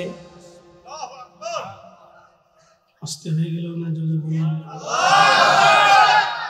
দুইটা আকীদা শিখে এখান থেকে। এক নম্বর, নবীরা নিজের কবরের ভিতরে জিন্দা, সালাত আদায় করে। দুই নম্বর, আমার নবী জমিনে, মুসা নবী কবরে। আমার নবী জড় জগতে, মুসা নবী নূরের জগতে, রুহের জগতে। তো জড় জগতের নবী, রুহের জগতের নবী কবরের ভিতরে সালাত আদায় করে। দুনিয়ার কেউ না দেখলে আমার রাসূল দেখে। যেই নবী দুনিয়ার থেকে কবরের খবর বলে দিতে পারে, সেই নবী মদিনার থেকে আজকের মাহফিলের খবর বলতে পারে না। আমরা বিশ্বাস করলে হয়ে যাই বেদাতি। আমরা কি হয়ে যাই? বেদাতি। বাস ট্যাগ লাগাই দিছে, আমরা বেদাতি। ট্যাগ দিছে, ট্যাগ বেদাতি। শোনেন, আপনাদেরকে আজকে একটু বুঝাই। আমি মিরাজের ওই পর্যন্ত রাখলাম, এটারও আজ 3 দিনও শেষ হবে না। আপনাদেরকে এই পর্যন্ত রাখলাম, এখন যাই। বেদাতি, বেদাতি বলে কেন বেদাতি? আপনারা এত কিছু বাদ দিয়ে পবিত্র ঈদে মিলাদুন নবী নাম দিছেন কেন? বেদাতি। আপনারা তাফসীরুল কুরআন নাম না দিয়ে মিলাদুন নবীর নাম দিছে কে? বেদাতি। আপনারা ইসলামী মহাসম্মেলন বাদ দিয়ে মিলাদুন নবীর নাম দিয়েছেন, বেদাতি। আপনারা ওয়াজ দুয়ার মাহফিল বাদ দিয়ে মিলাদুন নবী নাম দিয়েছেন, বেদাতি। আপনারা এই ইসলাহি জলসা, ইসলাহি মাহফিল সম্মেলন নাম বাদ দিয়ে আপনি মিলাদুন নবী দিয়েছেন, বেদাতি। ওনাদের সব কটা সুন্নতি, খালি আমাদেরটা বেদাতি। এটা এক ধরনের বৈষম্য। ছেলেপেলেরা মারামারি করে দেশ স্বাধীন করলে বলে বৈষম্য দূর করার জন্য, কিন্তু এই বৈষম্য কোনোদিন যাবে কিনা আমি জানি না। তো খুব মনোযোগ দিন, মনোযোগ দিন। মিলাদুন নবী নাম দিছি আমরা, বেদাতি। এখন প্রশ্ন, মূলত বেদাতি কি? বেদাতি কারা? এটা আমাদের বোঝার দরকার। তাদের যুক্তি হলো, আমার ওই ভাইদের যুক্তি হচ্ছে, এই পদ্ধতিতে রসুলের জমানাতে কোনো সাহাবীরা মিলাদুন নবী পালন করে নেই। এখন আমি জিজ্ঞেস করব, তোমাদের এই পদ্ধতিতে রসুলের জমানায় কোন সাহাবী তাফসীরুল কুরআন মাহফিল করছে? আমরা দেখাও। কি আমার কি যুক্তিকতা আছে না? আমি কি যুক্তি দিতে পারি না? আমি কি দলিল চাইতে পারি না? তো আপনি কোন দলিলে দেখাবেন যে দেখান যে সাহাবীরা তাফসীরুল কুরআন মাহফিল দিছে, ইসলাহি মাহফিল দিছে, ইসলামী জলসা দিয়েছে, ইসলামী মহাসম্মেলন দিয়েছে, লং মার্চ দিয়েছে, তারপরে খতমে বুখারী দিয়েছে? আপনি আমার একটু দেখান, দেখান।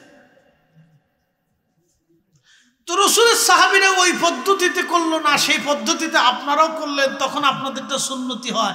আর আমরা মিলাদুন নবীর মাহফিল করলে তখন সাহাবী তালাশ করেন, কারণটা কি? কি কথা কন না কেন? তখন আপনারা দৌড়ায় সাহাবীদের কাছে যান, আপনাদের টেবেলায় সাহাবীর কাছে যান না, কারণটা কি? আমার কি যুক্তি চাওয়ার অধিকার আছে না ভাই? আমি তো আমার অধিকার থেকে বলতেছি। খালি আমাদেরটাই আসলে খালি সাহাবীর কাছে দৌড়াই চলে যান, তাহলে আপনারটার বেলা আমি সাহাবীর কাছে যাব না? অবশ্যই তো যাব। প্রিয় উপস্থিতি, এগুলো হচ্ছে দলের টান, মতের টানে ব্যক্তি আর একজনকে আক্রমণ করে হ্যাঁ প্রতিপন্ন করার এক ধরনের অস্ত্র।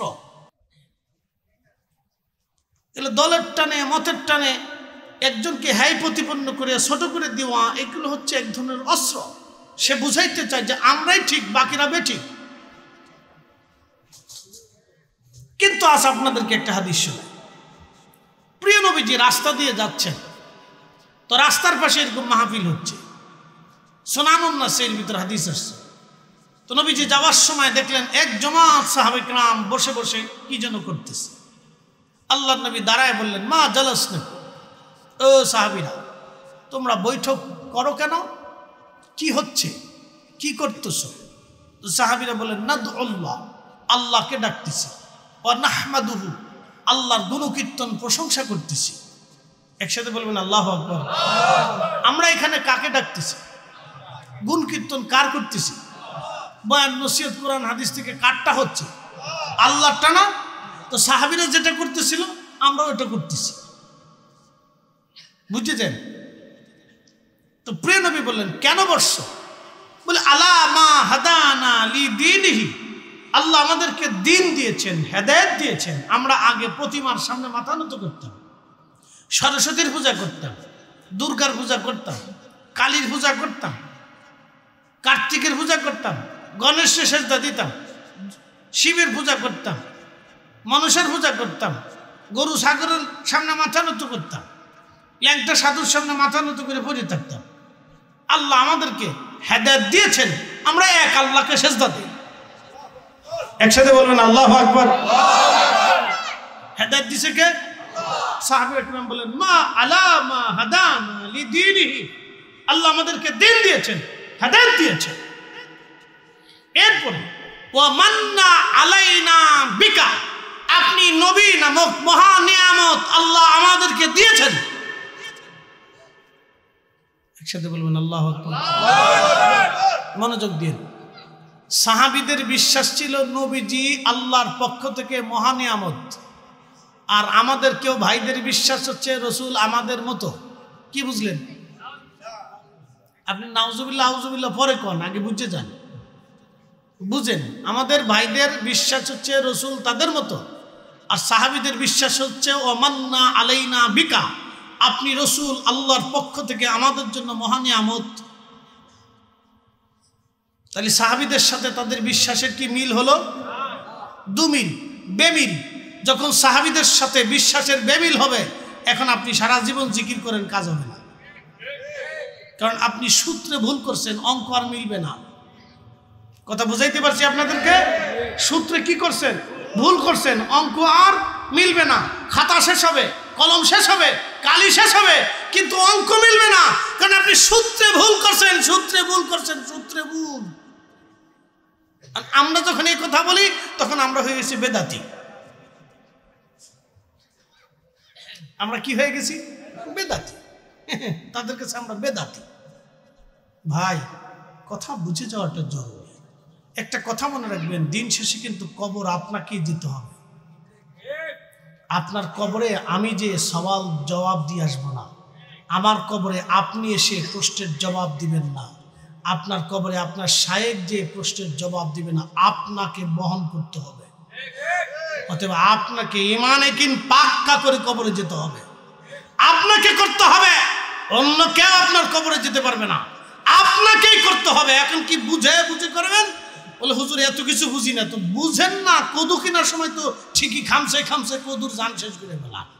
বলে কিরে কদু থেকে খামছো কিনলে গেছে, তোরে কিনবো বুঝছে কিনা লাগবো না যে তুই কি বাতি হইছস না জ্বালিয়েছস, আমি খামছে খামছে বুঝি। কদু কেনার সময় বুঝেন, খালি ইমানের বেলায় বুঝবেন না, তা তো হবে না। এইটা বুঝতো। প্রিয় উপস্থিতি হাজিরিন, সাহাবীরা বললেন, ইয়া রাসূলুল্লাহি ওয়া মান্না আলাইনা বিকা, আপনি নবী নামক মহানিয়ামত আল্লাহ দিয়েছেন, সেই জন্য আমরা মাহফিল সাজাইলাম। আজকের মাহফিলটাও পবিত্র ঈদে মিলাদুন নবী, এর অর্থ হলো নবীর আগমনে খুশি হইয়া আমরা সেই জন্য মাহফিল সাজাই দিয়েছি। সাহাবীদের উদ্দেশ্য আর আমাদের উদ্দেশ্যের মধ্যে কোনো তফাৎ নাই। সাহাবীরাও মাহফিল দিল, আমরাও মাহফিল দিলাম। সাহাবীরাও জিকির করলো, আমরাও জিকির করলাম। সাহাবীরাও হামদ করলো, আমরাও হামদ করলাম। এখন বলেন আমরা কি বেদাতি না সুন্নতি? আল্লাহ কবুল করুক, জোরে বলেন আমিন। বেদাতি কাকে বলে এবার বুঝে যান। ইমাম নববী, ইমাম বাইহাকি, ইমাম শাফিঈ, ইমাম হযরত আসকালানী, ইমাম সৈয়দী, এক জামাত বিশ্ববিখ্যাত বড় বড় ইমাম যারা ছিলেন তারা বেদাতের সংজ্ঞা লেখছেন। মা উহদিসা মিম্মা ইউখালিফু কিতাবান আও সুন্নাতান আও আসারান ফাহাদিহি বিদআতুদ দালালা, যেটা কোরআনের বিপরীত, সুন্নতের বিপরীত, ইজমাহে উম্মতের বিপরীত, আসারের বিপরীত। যেই কথা আল্লাহ বলে নাই, আল্লাহর কথার বিপরীত, যেটা রসুল করে নাই সে রসুলের কাজের বিপরীত হবে, নবীর সুন্নতের বিপরীত, এবং সাহাবীরা যেটা করেন নাই সেটার বিপরীত হবে, সাহাবীরা যেটা মত দেন নাই সেটার বিপরীত, এবং ইজমায়ে উম্মত, উম্মতের লক্ষ লক্ষ আলেম উলামা বুজুর্গান যারা বড় বড় মুস্তাহিদ যারা ছিলেন তাদের সিদ্ধান্তের বিপরীত। এটা হচ্ছে বেদাতে দলালা, বেদাতে দলালা, যেটা কোরআনের বিপরীত। এবার আপনারা বলেন, পবিত্র মিলাদুন নবীর উপলক্ষে যে মাহফিল হয় সেটা কি কোরআনের পক্ষে না বিপক্ষে? তাহলে বেদাত কেমন হইল? তাহলে আমাদেরকে বেদাতি যারা বলে তারা দলের টানে বলে। কি কথা কন না কেন? কিসের টানে? দলের টানে, পক্ষের টানে, গোষ্ঠীর টানে কয়। উনার কাছে এটা ভালো লাগে না, উনি ওই দলে আছেন, এই দলে যা করবে সব বেদাত। কি কথা খারাপ কিছু ভাই? এটা দলেরটা, মতেরটা, গোষ্ঠীরটা। বলে ওই মোল্লা গোষ্ঠী ও লোক ভালো না, চৌধুরী গোষ্ঠী লোক ভালো না। চৌধুরীরা কি মানুষ নাকি? দেখবেন কিছু কিছু লোক আছে গোষ্ঠীর খুব পক্ষপাতিত্ব নিতে যায়, বলে মোল্লা ধুর এরা পরের বাড়ি খেয়ে বেড়া। শেখ গোষ্ঠী ধুর এরা লোক ভালো না, এরা সুদখোর, সুদ খা, সুদ খা। এটা কই মানে এক গোষ্ঠী আর এক গোষ্ঠীর যেমন দেখতে পারে না, এরকম গোষ্ঠী গোষ্ঠী গোষ্ঠী গোষ্ঠী পার্থক্য আছে না। এই গ্রাম ওই গ্রাম দেখতে পারে না। তাহলে কোন গ্রাম রে? বলে ওই মনা গ্রাম। দূর মনা গ্রামের লোক বালানি, যে লোক বালা না। দেখবেন জেলায় জেলায় দ্বন্দ্ব, জেলায় জেলায় দ্বন্দ্ব। বলে কি? বলে কোন এলাকা? বলে এই নোয়াখালীর মানুষ। হেরা 70 গজ মাটি নিচে পাওয়া যায়। এখন ওই বেড়া ভালো না মন্দ ওটা দেখার দরকার না। বলে এলাকার নাম কি? বলে নোয়াখালী। 70 গজ মাটি নিচে পাওয়া যায়। বলে কোন এলাকারে? বরিশাল। কেন হাত ধর, বরিশালের লোক ভালো না। এগুলো হলো এক ধরনের অসুস্থতা, বুঝতে পারছেন? তো এরকম আর কি। বলে কারারে? বলে সঙ্গী। হ্যাঁ দূর, সব বেদাতি। মিলাদ করে না, লোক ভালো, আমি বেদাতি।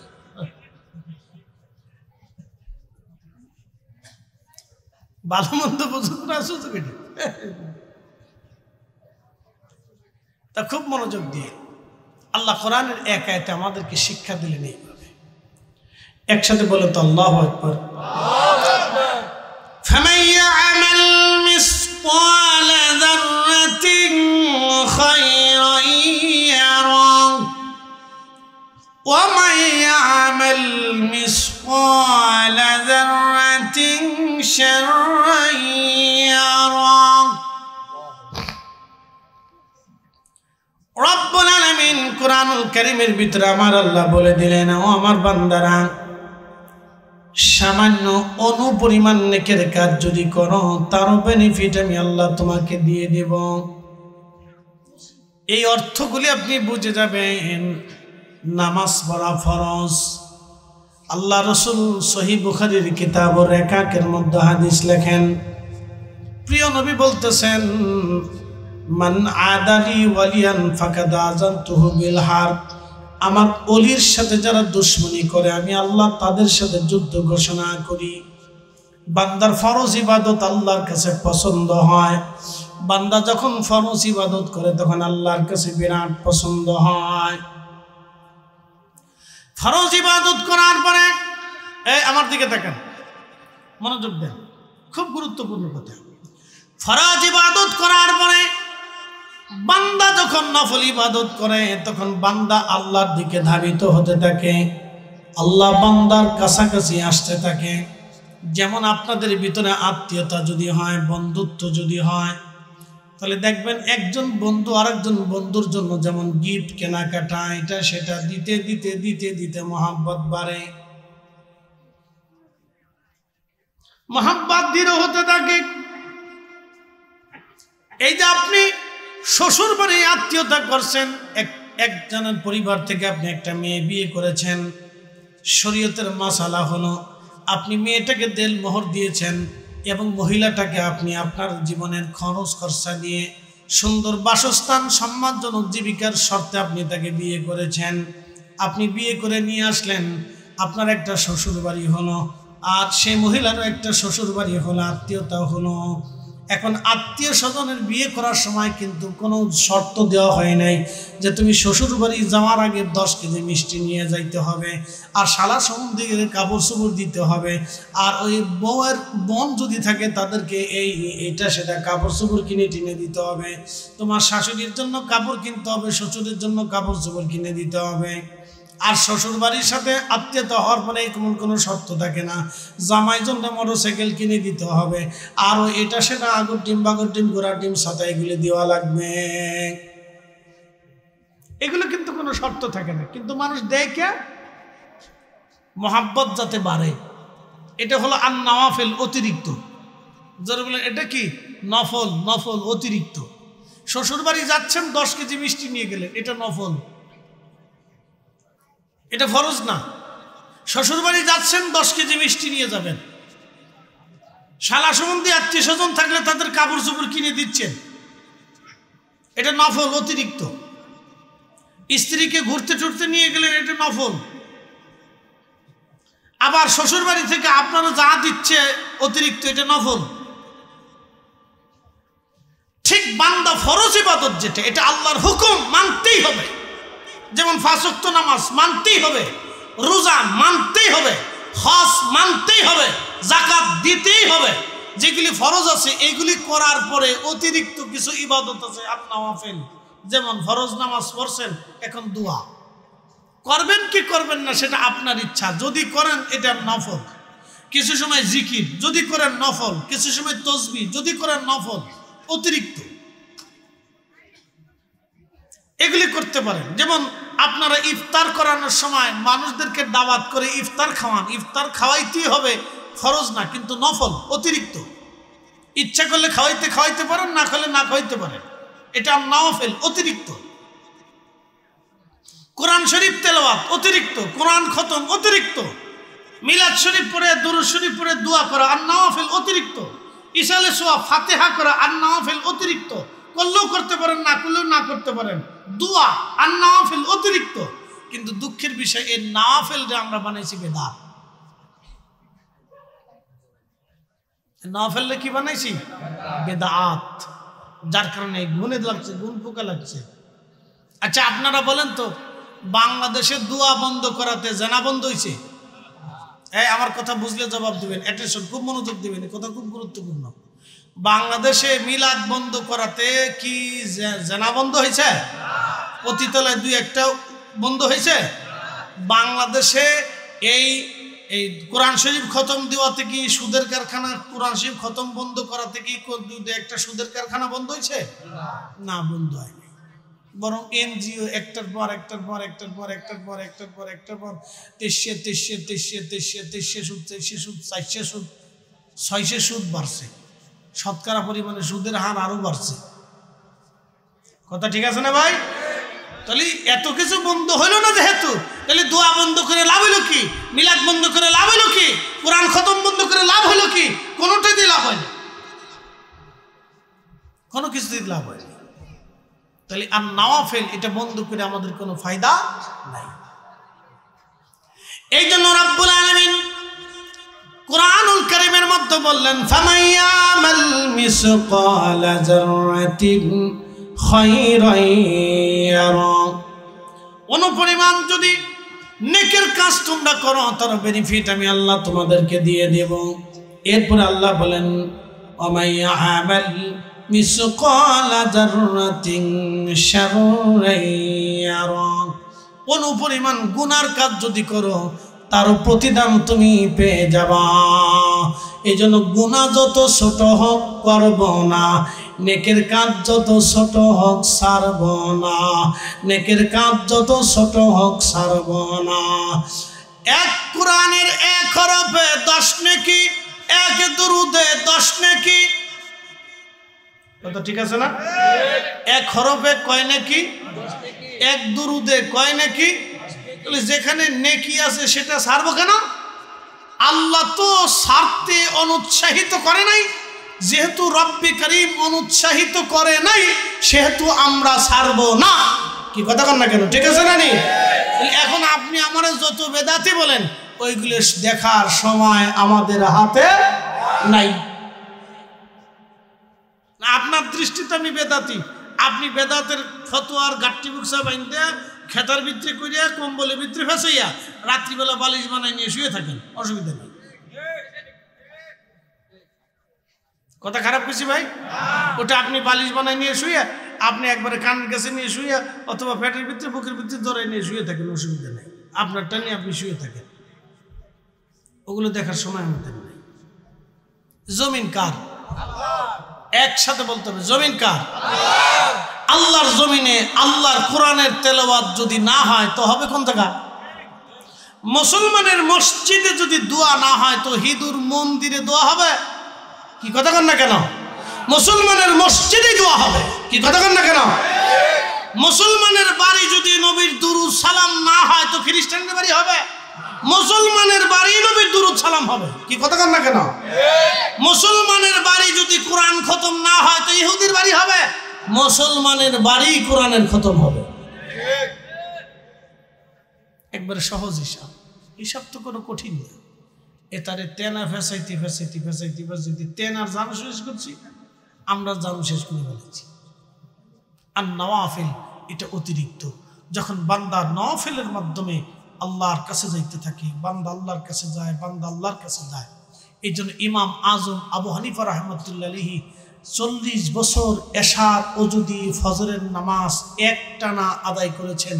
40 বছর 40 বছর 40 বছর এশার ওযু দিয়ে ফজর পড়তেন, ফজর পড়তেন। 40 বছর 40 বছর একটানা সারা রাত আল্লাহর ইবাদতে কাটাইলেন। একসাথে বলা যাবে না ভাই আল্লাহু আকবার? কোন সাহাবী করছে? বলেন তো, কোন সাহাবী একটানা এশার ওযু দিয়ে ফজরের নামাজ 40 বছর পড়ছে? আমাকে দেখেন, আবু বকর, ওমর, উসমান, আলী, তালহা, জুবাইর, আব্দুর রহমান ইবনে সাদ বিন আবু ওয়াক্কাস, সাঈদ ইবনে জুবাইর, আবু উবাইদা ইবনে জাররাহ রিদওয়ানুল্লাহি তাআলা আলাইহিম আজমাইন। এই 10 জন সাহাবী দুনিয়ার থেকে জান্নাতের সার্টিফিকেট নিয়ে চলে গেছে। তাদের জীবনীতে খুঁজে তন্ন তন্ন তন্ন তন্ন করে তালাশ করলেও পাবেন না যে এশার ওযু দিয়ে ফজরের নামাজ একটানা 40 বছর আদায় করছে। তাহলে হযরত ইমাম আজম এশার ওযু দিয়ে একটানা 40 বছর ফজর করার কারণে ইমাম আজম আবু হানিফা তাহলে কি বেদাত করলেন? বেদাত হলো না নফল হলো? জোরে বলেন, জোরে জোরে বুঝে যান। বেদাত নফল বুঝে যান, বেদাত না নফল? তো সাহাবী যেটা করেন নাই সেটা বেদাত হলো না? আমাদের দেশের ভাইরা তো যুক্তি দেয় যেটা সাহাবী করেন নাই সেটা আমরা করলে বেদাত। তো ইমাম মালিক 80 বছর মদিনার সীমানার ভিতরে জুতা পরলেন না, থুতু করলেন না, পায়খানা পেশাব করলেন না, তাহলে ইমাম মালিক 80 বছর করলেন না? আবু বকর, ওমর, উসমান, আলী, আবু হুরায়রা, আবু ইবনে জাররাহ, সোয়া লক্ষ সাহাবী চলে গেল, কোন সাহাবী জীবনে মদিনায় জুতা স্যান্ডেল ছাড়া থাকলো না। তো ইমাম মালিক মদিনায় জুতা স্যান্ডেল পরলো না, তাহলে ইমাম মালিক তাহলে যেটা সাহাবী করে নাই সেটা ইমাম মালিক করার কারণে মালিক তাহলে বেদাতি হয়ে গেছে? তা আপনি বলেন যে পৃথিবীর 4 ইমামের 2 ইমামই বেদাত করলো, তাহলে পরে আর বেদাতের বাদ আছে কি? সাহাবী করে নাই, সে কাজ উন্ডা করছে, এই জন্য বেদাতি। এটা আর নওয়াফিল অতিরিক্ত, এই নফলটাকে আমরা বেদাত বানাই ফেলছি। এই নফল যখন করবেন তখন বান্দা আল্লাহর দিকে যাবে, আল্লাহ বান্দার দিকে আসবে, বান্দার সাথে আল্লাহর ঘনিষ্ঠ সম্পর্ক হতে হতে হতে হতে আল্লাহ রসুল সহিহ বুখারীতে বললেন, বান্দার 2টা চোখ আল্লাহর চোখ হয়, বান্দার 2টা কান আল্লাহর কান হয়, বান্দার 2টা হাত আল্লাহর হাত হয়, বান্দার 2টা পা আল্লাহর পা হয়, বান্দার জবান আল্লাহর জবান হয়ে যায়। একসাথে বলবেন আল্লাহু আকবার।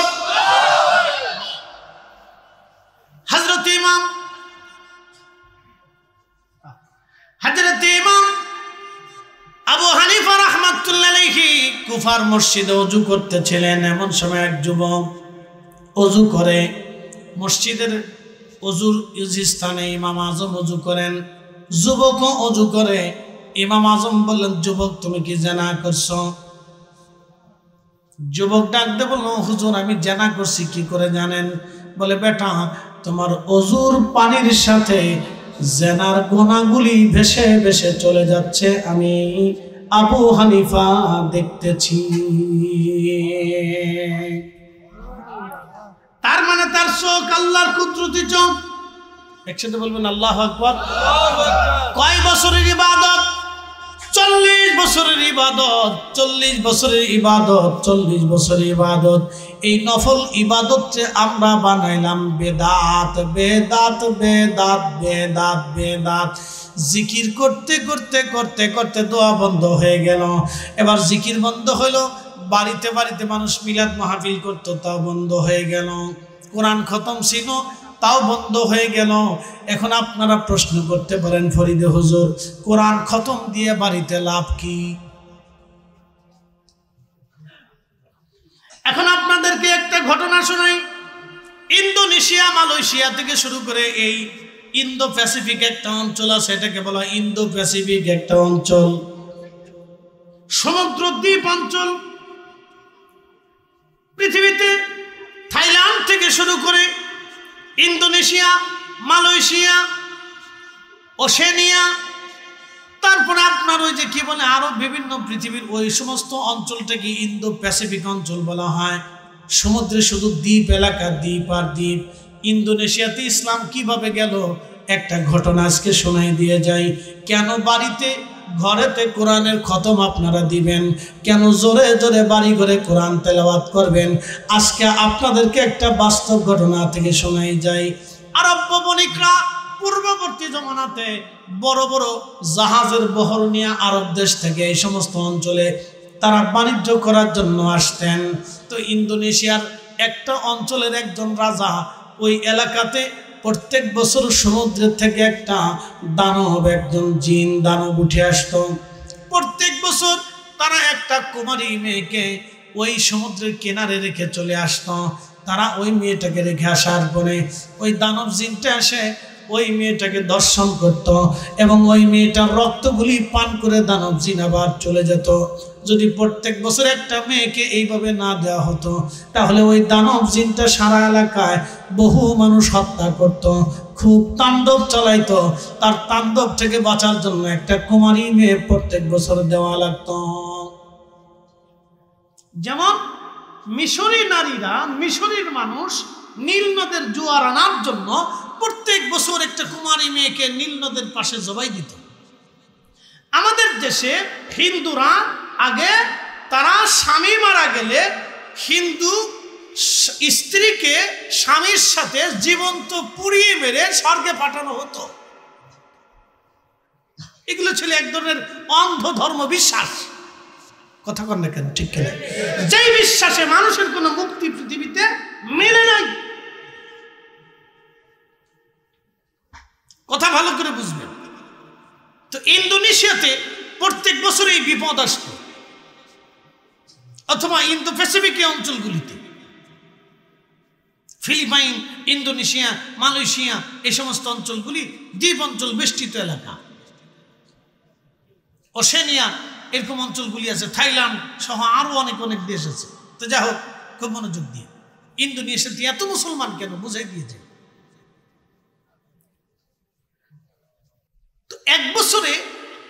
একজন বণিক, সে বণিক দল নিয়ে জাহাজ নিয়ে বন্দরে ভিড়ছে, ইন্দোনেশিয়ার বন্দরে। বেরার পরে আরব বণিক দেখলেন যে বন্দরে যারা আছে মালটাল কিনতে আসে সবার মন খারাপ, হাসি খুশি নাই, সবাই কেন যেন মন মরা। তা আরব বণিক জিজ্ঞেস করলেন, তোমাদের মন মরা কেন, তোমরা এরকম করতেছো কেন, তোমাদের কি হয়েছে? তো একজন বলল, আরব বণিক, আমরা খুব বিপদগ্রস্ত। বলে, কি বিপদ? বলে, প্রত্যেক বছর সমুদ্র থেকে একটা দানব উঠে এসে একটা কুমারী নারীকে ধর্ষণ করে তার রক্ত পান করে চলে যায়। এক বিভৎস এই করুণ পরিণতিতে আমরা বছরের পর বছর এক একটা তরুণ কুমারী নারীকে আমরা হত্যা করি, আমাদের চোখের সামনে সে নিষ্পাপ একটা মেয়ের জীবন চলে যায়, কিন্তু কিচ্ছু করতে পারি না। বলে, জিন প্রত্যেক বছর উঠে আসে, এই জিন মানুষ হত্যা করে চলে যায়। তো এই বছর প্রত্যেক বছর আমরা লটারি করি, কিন্তু এই বছরে লটারিতে আমাদের রাজার যে কুমারী মেয়েটা আছে, ছোট্ট মেয়েটা, এই মেয়েটার কপালে ভাগে পড়ে গেছে। এই জন্য সবাই খুব চিন্তিত, দুঃখে ভারাক্রান্ত। রাজার একটা মাত্র সন্তান আজকে মারা যাবে। তো আরব বণিক বলতেছে, তোমাদের রাজার কাছে কি আমাকে নিয়ে যাবে? বলে, হ্যাঁ নেব। তোমাদের এই বিপদ থেকে যদি আমরা উদ্ধার করতে পারি। বলে, কি বলো, তুমি কি এই কোনো সিস্টেম পদ্ধতি আছে? বলে, হ্যাঁ আছে। ওই মুসলিম বণিক ইন্দোনেশিয়ার এই দ্বীপের যিনি রাজা ছিলেন, রাজার কাছে গেলেন, রাজাকে বললেন, রাজা, তোমাদের এই বিপদ থেকে যদি আমি উদ্ধার করে দিতে পারি, তাহলে বলো আমি যেই ধর্মের অনুসারী, যে কালেমার অনুসারী, তোমরা কি সেই কালেমা পড়ে সেই ধর্মের অনুসারী হবা কিনা বলো। রাজা ডাক দে বলে, বণিক, তোমার ধর্মের বিধানে যদি এই কঠিন বিপদ থেকে আমরা বাঁচতে পারি, আমার একটা মাত্র সন্তান যদি বেঁচে যায়, তাহলে অবশ্যই আমরা সারা দেশের মানুষ একসঙ্গে তোমার ধর্ম মেনে নেব। আরো জোরে জোরে জোরে জোরে বলতেছে, হ্যাঁ ঠিক আছে, তাহলে তোমার মেয়েটাকে আজকে রাত্রিবেলা পাঠাবা না, আমি নিজে আজকে ওইখানে উপস্থিত থাকবো। রাজা বলল, বিপদ কি যাবে? কহা যাবে, কালকেই ফয়সালা হবে। আরব বণিক রাতের আধারে চলে গেল। ওই জিন রাত্রে, গভীর রাত্রিবেলা জিন সমুদ্র থেকে উঠে আসবে। আরব বণিক চলে গেলেন, শুধু একা একা যান নাই, তার ছোট্ট থলের ভিতরে মহাগ্রন্থ আল্লাহর কোরআন সাথে করে নিয়ে গেলেন। জোরে জোরে জোরে জোরে জোরে। মুসলমানের ঘরে কোরআনের খতম হবে না তো হবে হিঁদুর ঘরে? হ্যাঁ, আজকে ঘাটা করে বেদাতের ফতোয়া বন্ধ করে দিচ্ছে। শয়তানকে যা 1400 বছরে পারি নেই, তা তোরা টুপি মাথায় দিয়ে করে দিচ্ছিস। আমরা বললেই তো হয়ে যাবো বেদাতে। এই মুসলমান বণিক কোরআন শরীফ হাতে নিয়ে চলে গেল। যখন এই জিন সমুদ্র থেকে উঠে আসতেছিল, তখন এই আরব বণিক কোরআন শরীফ বের করে সূরা ইয়াসিন তেলাওয়াত শুরু করলো। ইয়াসিন ওয়াল কুরআনিল হাকীম ইন্নাকা লামিনাল মুরসালিন।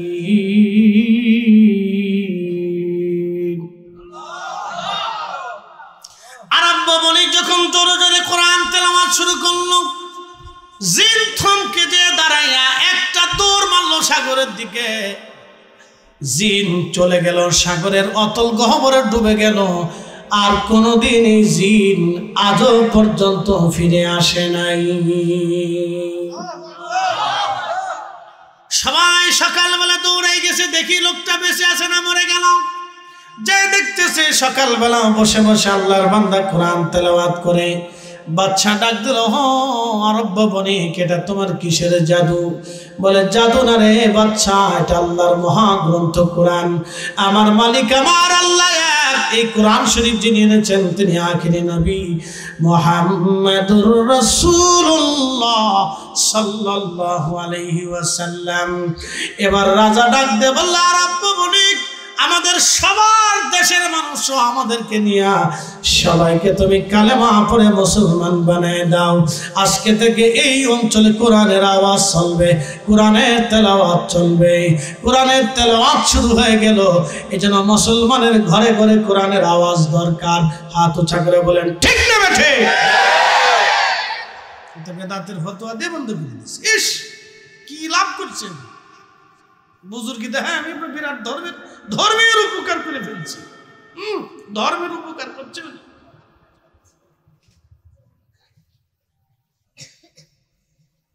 প্রিয় ভাই আমার, এই জন্য আল্লাহর কালাম এটা এমন একটা মহা নিয়ামত, যে ঘরে উচ্চারিত হবে সেই ঘরে আল্লাহর সাকিনা নাজিল হবে। একসাথে বলবেন না সুবহানাল্লাহ? আল্লাহর সাকিনা নাজিল। প্রিয় ভাই, এগুলো বন্ধ করা যাবে না, এগুলো চালু রাখতে হবে আমাদের। وَإِذَا تُلِيَتْ عَلَيْهِمْ آيَاتُهُ, আল্লাহর কোরআন বলতেছে وَإِذَا تُلِيَتْ عَلَيْهِمْ آيَاتُهُ زَادَتْهُمْ ঈমানা। যখন কোরআনের তেলাওয়াত মুমিনের কানে লাগে তখন তার ঈমান বাড়তে থাকে, মজবুত হতে থাকে। একসাথে বলবেন আল্লাহু আকবার। কোরআন কার জিকির?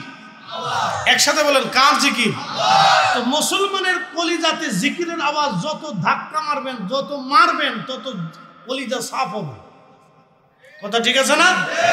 হযরত ওমর রাদিয়াল্লাহু তাআলা একদিন রাস্তা দিয়ে যাচ্ছে, তো হঠাৎ করে বাঁশির আওয়াজ আসার সাথে সাথে তিনি কানের ভিতরে আঙ্গুল ঢুকিয়ে দিলেন। মিশকাতের হাদিস। আপনি কানের ভিতরে আঙ্গুল যখন ভালো করে ঢুকাবেন দেখবেন যে বাহিরের আর কোনো সাউন্ড নাই। একটু ঢুকাই দেখেন। আমি ঢুকাই দেখছি। তো সাহাবে কেরাম বলেন ইয়া আমিরাল মুমিনিন, কানের ভিতরে আঙ্গুল দিয়ে বসে রয়েছেন কেন? বলতেছে শোনো নাই বাঁশির আওয়াজ আসতেছে। বাঁশির আওয়াজ আসলে অসুবিধা কি? বলে আমি রাসূল কারীমের কাছ থেকে শুনছি, বাঁশির আওয়াজ যখন কানে লাগে তখন এটা কান পর্যন্ত থাকে না, এটা কাল পর্যন্ত আসে, কালবে ধাক্কা দেয়। যখন বাঁশির আওয়াজ কালবে আসে তখন মানুষের কাল মৃত হয়ে যায়, মারা যায়, এটা রোগা হয়ে যায়। আপনি বুঝে যাবেন আজ তাদের বিচক্ষণতা দেখেন, কাল রোগা হয়ে যায়। এই রোগা কালকে যদি জিন্দা করাইতে চান তো দুরূদ শরীফের আওয়াজ দিতে হবে, জিকিরের আওয়াজ দিতে হবে, কোরআনের আওয়াজ দিতে হবে। এই জন্য মুসলমানের ঘরে ঘরে আমি মনে করি জিকির মাহফিল, দোয়া দরুদ, মিলাদ মাহফিল চালু রাখা, কোরআন খতম দেওয়ার দরকার। কথা বল ঠিক কিনা? আমার দেশের বহু নারীর কাল পড়ে গেছে। এদেশের বহু মেয়েরা 6 মাসে ওযু করে না, 6 মাসে ওযু করে না। আপনি খোঁজ নিয়ে দেখেন, এই কুমিল্লা শহরের বহু নারী আছে 6 মাসে ওযু করে নাই। সাজন্য গুজন্য।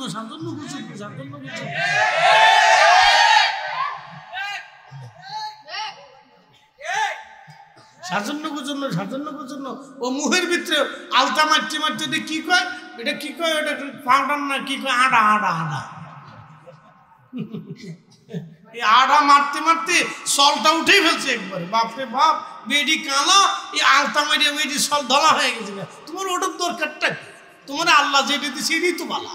হ্যাঁ, ভেতরে মারতে উপর দিয়ে ধলা, নিচ দিয়ে কালা, সব কালার কালা, উপর দিয়ে ধলা। তোমার এত চেহারাটা ধলা মানে লাভ কি? এটা ইজলের মতো দেখা যায়।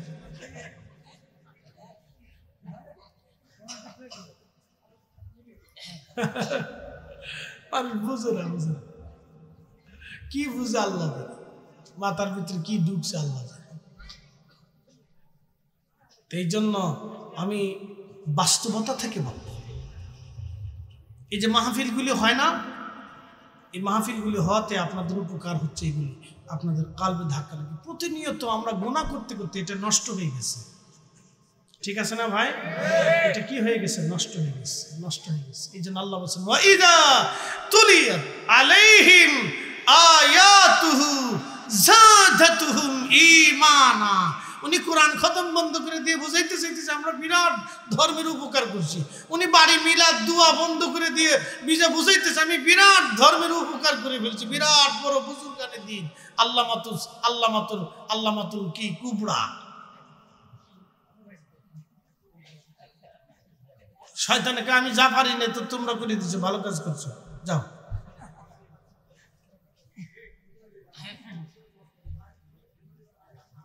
প্রিয় ভাই আমার, বলেন হুজুর এগুলো চালু রাখার দরকারটা কেন? এই যে বুঝাই দিলাম, চালু এই জন্য করার দরকার, চালু করার দরকার। আল্লাহ, পৃথিবী থেকে একদিন আমরা সবাই কবরে চলে যাব ভাই আমার। যে মাটির উপরে আজকে বসে আছি, মাটির নিচে চলে যেতে হবে। আমাদের দেহের উপরে আল্লাহ প্রশ্ন করবে না, প্রশ্ন করবে রুহের সাথে। আল্লাহর কথা হবে রুহের সাথে, তোমাকে পাঠিয়েছিলাম আমি, তুমি আমার কাছে ছিল, আমার জগৎ থেকে তোমাকে দুনিয়াতে পাঠিয়েছিলাম একটা মধ্যবর্তী সময় পরীক্ষা করার জন্য, তো তুমি কি আনছো? এই জন্য অলিরা রুহু জিন্দা করতেন, দেহ মারতেন। তারা খাইতেন কম কিন্তু ইবাদত করতেন বেশি। কথা ঠিক আছে না ভাই? তারা খাইতেন কম, ইবাদত করতেন বেশি। তারা রুহুকে জিন্দা করতেন। তারা জানতেন রুহের সাথে আল্লাহর বক্তব্য হবে, দেহের সাথে না। এটা হয়তো মাটির ভিতরে গেলে পচে টচে যাবে, নষ্ট হয়ে যাবে, তো আল্লাহ যদি সংরক্ষণ করে তো এইভাবে থাকতে পারে। আল্লাহ দেহের সাথে আল্লাহ কোনো বক্তব্য নেই, বক্তব্য রুহের সাথে। এই জন্য অলিরা রুহকে জিন্দা করতেন, জিকিরে জিকিরে ফিকিরে, ইবাদতে, হালালে, জিন্দিগিতে, দুরুদে, কোরআন তেলাওয়াতে, তাহাজ্জুদে, নামাজে, রোজাতে তারা দিলকে জিন্দা রাখতেন, দিলকে জিন্দা রাখতেন, সিক্ত রাখতেন, সিক্ত রাখতেন। রাসূল বলতেন, উম্মত তোমার জিহ্বাকে আল্লাহর জিকিরে সিক্ত রাখো, তোমার জিহ্বাকে জিন্দা রাখো, আল্লাহর জিকিরে তোমার দিলকে জিন্দা রাখো, জিহ্বাকে তাজা রাখো, অল টাইম জিকির করো। ফাইদা কাদাইতুমুস সালাহ, নামাজ শেষ করেছো, ফাযকুরুল্লাহ, জিকির করো। কিয়ামা, দাঁড়াই রইছো, দাঁড়ায় দাঁড়ায় করো। হাঁটতেছো, হাইটে হাইটে করো। ওয়াকুউদা, বসে রইছো, বসে করো। দোকানে বইসা, গাড়িতে বইসা, মাঠে বইসা, ঘাটে বইসা, ব্যবসায়ী বইসা, কাজে বইসা, যেখানেই আছো জিকির করো। ওয়া আলা যুনুবিকুম, শুয়ে রইছো, শুয়ে শুয়ে করো, শুয়ে শুয়ে করো, জিকির করো, জিকির করো, বেশি করে করো। বলে কেন করব? বলে দিয়ে যাই। আমাদের এই যে কুমিল্লাতে দেখবেন এই কোনটা হেল্পার আছে, হেল্পার এই থাবড়া কায়, এই কুমিল্লা কুমিল্লা কুমিল্লা কুমিল্লা কুমিল্লা কুমিল্লা, আবার কয় ক্যান্টনমেন্ট ক্যান্টনমেন্ট ক্যান্টনমেন্ট ক্যান্টনমেন্ট, আবার কয় সাতপুর সাতপুর সাতপুর সাতপুর। ওই হেল্পার ঘুমায় ঘুমায় কয় Satpur Satpur Satpur Satpur, cantonment cantonment cantonment cantonment cantonment, Feni Feni Feni Feni Feni Feni Feni Feni Feni Feni, এটা ঘুমায় কয় ফেনি ফেনি ফেনি ফেনি। বান্দা যত জিকির করবে আল্লাহ আল্লাহ আল্লাহ আল্লাহ আল্লাহ আল্লাহ, মরণের সময় তার জিকির জারি হয়ে যাবে আল্লাহ আল্লাহ আল্লাহ আল্লাহ আল্লাহ। ঘুমায় ঘুমায় কা আল্লাহ আল্লাহ আল্লাহ আল্লাহ। আমি আপনাদের সামনে ওয়াজ করি, এই ঘুমায় ঘুমায় বাদ যায়, মাঝে মধ্যে ওয়াজ করি। আমার বউ কে কি ব্যাপার, ওয়াজ দেখে আমার ঘরের ভিতরে ঘুমায় ঘুমায় কর। আমি কই কি আর করতাম, সারা রাত ধরে ওয়াজ করি, তোমার হেডে ঘুমাই ঘুমাই করে আর কি তখন। তোমারও তো একটু হোনারও দরকার, তাই আমি ঘুমাই ঘুমাই হোনাই আর কি করবো, বুঝতে পারছেন? এই জন্য অত্যধিক পরিমাণে আমরা রাকাবিররা জিকিরের সবক দিতেন। জিকির আল্লাহ আল্লাহ আল্লাহ আল্লাহ আল্লাহ আল্লাহ, এটা রহস্য তো আছে। এই জন্য আমরা আকাবিররা কিন্তু তোমরা করো, জিকির করো, কোরআন দাও, কোরআন পড়ো, জিকির করো, দুরুদ পড়ো। আর আমরা খালি বেদাত বেদাত বেদাত বেদাত বেদাত বেদাত বেদাত, এই বেদাতের জিকির করতে করতে মরার সময় তো বেদাত বেদাত বেদাত বেদাত বেদাত।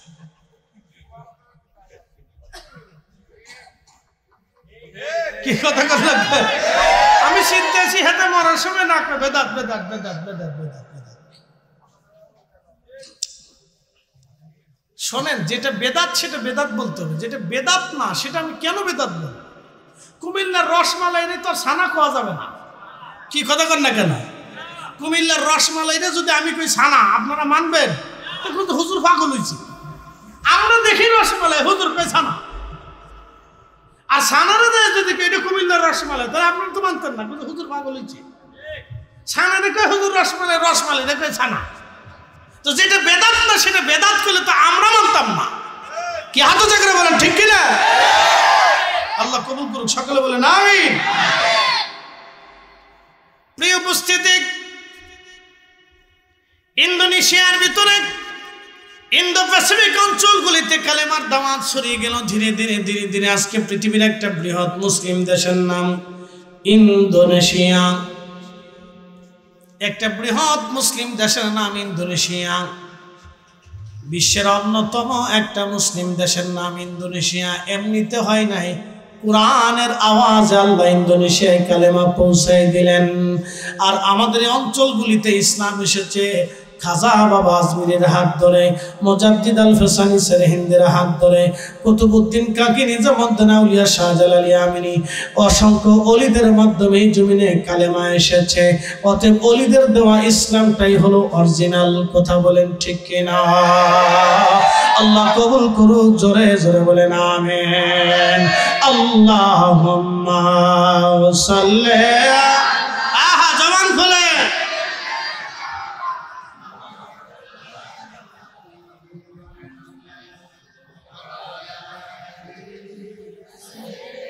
শাটা আছে ভালো হবে, টা লাগতো না, শুধু চা দিলেই, চার লগে টা চলতো না, শুধু চা দিলেই। টা মানে বিস্কুট, পান টান, পান খাবেন কিন্তু টান খাবেন না, টান চিনছেন নিন, এটা হলো টান, পান টান, চা টা। পুরে বাঙালি। যদি আজাজিল এরা পাইতো তাহলে আজাজিলের আর জান থাকতো না, ওরে ল্যাংটা করে সারা কুমিল্লা দিয়ে ঘুরাইতো। বাঙালি যদি পাইতো একবার, কি যে বাটাম চালান আজাজিলরে দিত। আল্লাহ এই জন্য কইছে, না তোরা আর মানব স্রোতের দুনিয়া ফাটাচ্ছি না, তুই এমনি ঘুরে বেড়া। তোর যদি পায় তোর বাটাম চালান দিয়ে ফোলাফোলা রাখতেন না। পান টান, এই জন্য পান খান কিন্তু টান খায়। চাটা খাইতে পারে, চার লগে টা, এটা ভালো। এই জন্য আমার এখন টার দরকার না, আমার চার দরকার। তা আল্লাহ আমাদেরকে এই মাহফিলগুলিতে করাতে আল্লাহ কিছুটা হলো আমরা বরকত দেয়। আর দিন নসিহা, দিন নসিহতের উপর নির্ভর করে। মনে রাখবেন, হিন্দু ভাইদের, হিন্দু সনাতনীদের কীর্তন হয় না ভাই? কীর্তন হয়, দেখবেন প্রত্যেক ধর্মের এক একটা অনুষ্ঠান আছে এবং তারা ওই ধর্ম সম্পর্কে মানুষদেরকে অবহিত করে, জানায়। খ্রিস্টানরা দেখবেন প্রত্যেক চার্চে তারা নিয়মিত তারা যাতায়াত করে, সে যে পাদ্রী থাকে সে বুঝায়। ইহুদিরা দেখবেন বুঝায়। তা আমাদের এইরকম দিন নসিহা মাহফিল চলমান থাকবে। এটা যদি বন্ধ হয়ে যায় তখন বুঝবেন যে দিনের অনেক বড় ক্ষতি হয়ে গেছে, অনেক বড় অপরিসীম ক্ষতি হবে। আমি আপনাদেরকে ছোট্ট একটা পরিসংখ্যান দিই। বাংলাদেশের সব মাহফিল 5 বছরের জন্য বন্ধ করে দেন, ধরেন আর কি একটা পরিসংখ্যান। বাংলাদেশের সব মাহফিল 5 বছরের জন্য বন্ধ করে দেন, উরুস বন্ধ করে দেন, ফাতিহা বন্ধ করে দেন, প্রত্যেক মসজিদে জুমার আগে যে ওয়াজ আছে এটা বন্ধ করে দেন, এরপরে মাদ্রাসার কোরআন তেলাওয়াতে মাদ্রাসা বন্ধ করে দেন, মাদ্রাসায় পড়াশোনা যা আছে বন্ধ করে দেন। তারপরে দেখবেন যে কুমিল্লার রাস্তা দিয়ে বেডি মানুষই হাফ প্যান্ট পরে রাস্তা দিয়ে হাঁটতেছে। 5 বছর, কয় বছর? 5 বছর পরে দেখবেন নারীরা হাফ প্যান্ট পরে হাঁটতেছে। এটা 5 বছর। এই জন্য দিন জিন্দা রাখতে হলে মাহফিল থাকতে হবে, মাদ্রাসা থাকতে হবে, ওয়াজ নসিহত চলবে, মসজিদে নসিহত চলবে, কোরআন শিক্ষা, দ্বীনি প্রতিষ্ঠান এগুলি চালাইতে হবে। যদি দিন বাঁচাইতে হয় তাহলে এইগুলি চলতেই হবে। কথা কন না কেন? ঠিক কিনা? আলেম তৈরি করতেই হবে। কি কথা কন না কেন? আলেম তৈরি করতেই হবে, নতুবা দিন থাকবে, ইসলাম থাকবে না। আমি শুধু আপনাদের ছোট্ট পরিসংখ্যানে বললাম। আপনার ইউরোপে স্পেনের একটা দেশ 800 বছর মুসলমানরা শাসন করছে। আজকে মুসলমানরা সেখানে আজান পর্যন্ত দিতে পারে না, জানেন? যারা মানবতার গান বলে তারা স্পেনে মুসলমানদেরকে একটা মসজিদ বানাইতে দেয় না, মাইকে আজান দিতে দেয় না। এরা আবার বড় বড় ডাব সারে যে আমরা খুব মানবিক, নিরপেক্ষ, ধর্ম নিরপেক্ষ। তো ধর্ম নিরপেক্ষ হলে তোমার স্পেনে মুসলমান মসজিদ বানাইতে পারে না, কারণটা কি? কি কথা ঠিক আছে না? আমরা বাংলাদেশে আজ পর্যন্ত কোনো হিন্দুর মন্দির ভেঙে দিয়েছি? 2-1টা আঞ্চলিক ঘটনা থাকতে পারে, এলাকা ভিত্তিক মারে ভাষা, এগুলো 2-1টা আগে ছিল, এখনো আছে। এই কোনো প্যাগোডা, কোনো গির্জা আমরা পুড়িয়ে দিছি যে এখানে গির্জা হবে না? দেয়নি। তো স্পেনে কেন মুসলমানরা মসজিদ বানাইতে পারবে না? কেন পারবে না? দিবে না, তো মসজিদ বানাইতে দিবে না, আজান দিতে দিবে না, জমাতে নামাজ পড়তে দিবে না, বলে এলাও নাই, আইন নাই, আইন করে নিষেধ করে দিচ্ছে, এটা বলে আইন। বুঝতে পারছেন? এই জন্য মুসলিম শিখতে হলে মসজিদ দরকার, মসজিদ ভিত্তিক শিক্ষা ব্যবস্থা দরকার, দিনী ব্যবস্থাপনা দরকার, ওয়াজ নসিহত দরকার, এরকম সম্মেলন দরকার, এগুলি কোরআন শিক্ষার দরকার, মাদ্রাসার প্রয়োজন। এই যে মাদ্রাসার ছাত্ররা শিখতেছে, আগামীতে ওরা থাকবে, আমরা কবরে চলে যাব। এই মঞ্চে আজকে আমি বসছি, আগামীকাল ওরা বসবে, আপনারা কবরে চলে যাবেন, ওরাই মাহফিল কমিটি হবে, ওরাই ইমাম হবে, নতুন মুয়াজ্জিন হবে, ওরা আবার নতুন করে তৈরি করবে, পরবর্তী জেনারেশন আসবে। এই জন্য দিন ও নসিহা, দিন থাকতে হলে নসিহত রাখতেই হবে। এই জন্য মাহফিল বেশি বেশি করার দরকার। আল্লাহ কবুল করুক বলে না আমি। প্রিয় উপস্থিতি, অবশ্যই আমরা কবরে চলে যাব, মাহফিলগুলি বেশি বেশি দরকার। কেন দরকার? আমাদের কারো বাবা নাই, মা নাই, দাদা নাই, দাদি নাই, কবরে চলে গেল, তাদের দোয়ার বড় প্রয়োজন। বলে হুজুর দোয়া কেন? মানুষ মরে যাওয়ার পরে তার সব আমলের দরজা বন্ধ হয়ে যায়, মাত্র 3টা দরজা খোলা থাকে। 1 নম্বর দরজা সদকায়ে জারিয়া, 2 নম্বর দরজা ইলমের খেদমত, 3 নম্বর দরজা আওয়ালাদিন সলিহিন ইয়াদউ লাহু, নেক সন্তানের দোয়া। আপনি মসজিদ বানাইলেন, মসজিদ বানানোর কারণে যতদিন মসজিদ থাকবে ততদিন নেকি চলতে থাকবে। আপনি মাদ্রাসা বানাইলেন, তলবে ইলমদেরকে খাবার দেন, অর্থ দেন, ওদের খরচা দেন, মাদ্রাসার বিল দেন, তদারকি করেন। দেখেন যতদিন ওরা আলেম হবে, ওদের থেকে যত আলেম হবে, কিয়ামত পর্যন্ত আপনার নেকি আমলনামায় চলতে থাকবে। 3 নম্বর, আপনার সন্তান যদি আপনার জন্য বসে বসে দোয়া করে, আওয়ালাদিন সলিহিন ইয়াদউ লাহু, নেক সন্তান দোয়া করবে, এই দোয়া আল্লাহর দরবারে কবুল হয়ে যাবে। একবার জোরে বলা যাবে কি মারহাবা?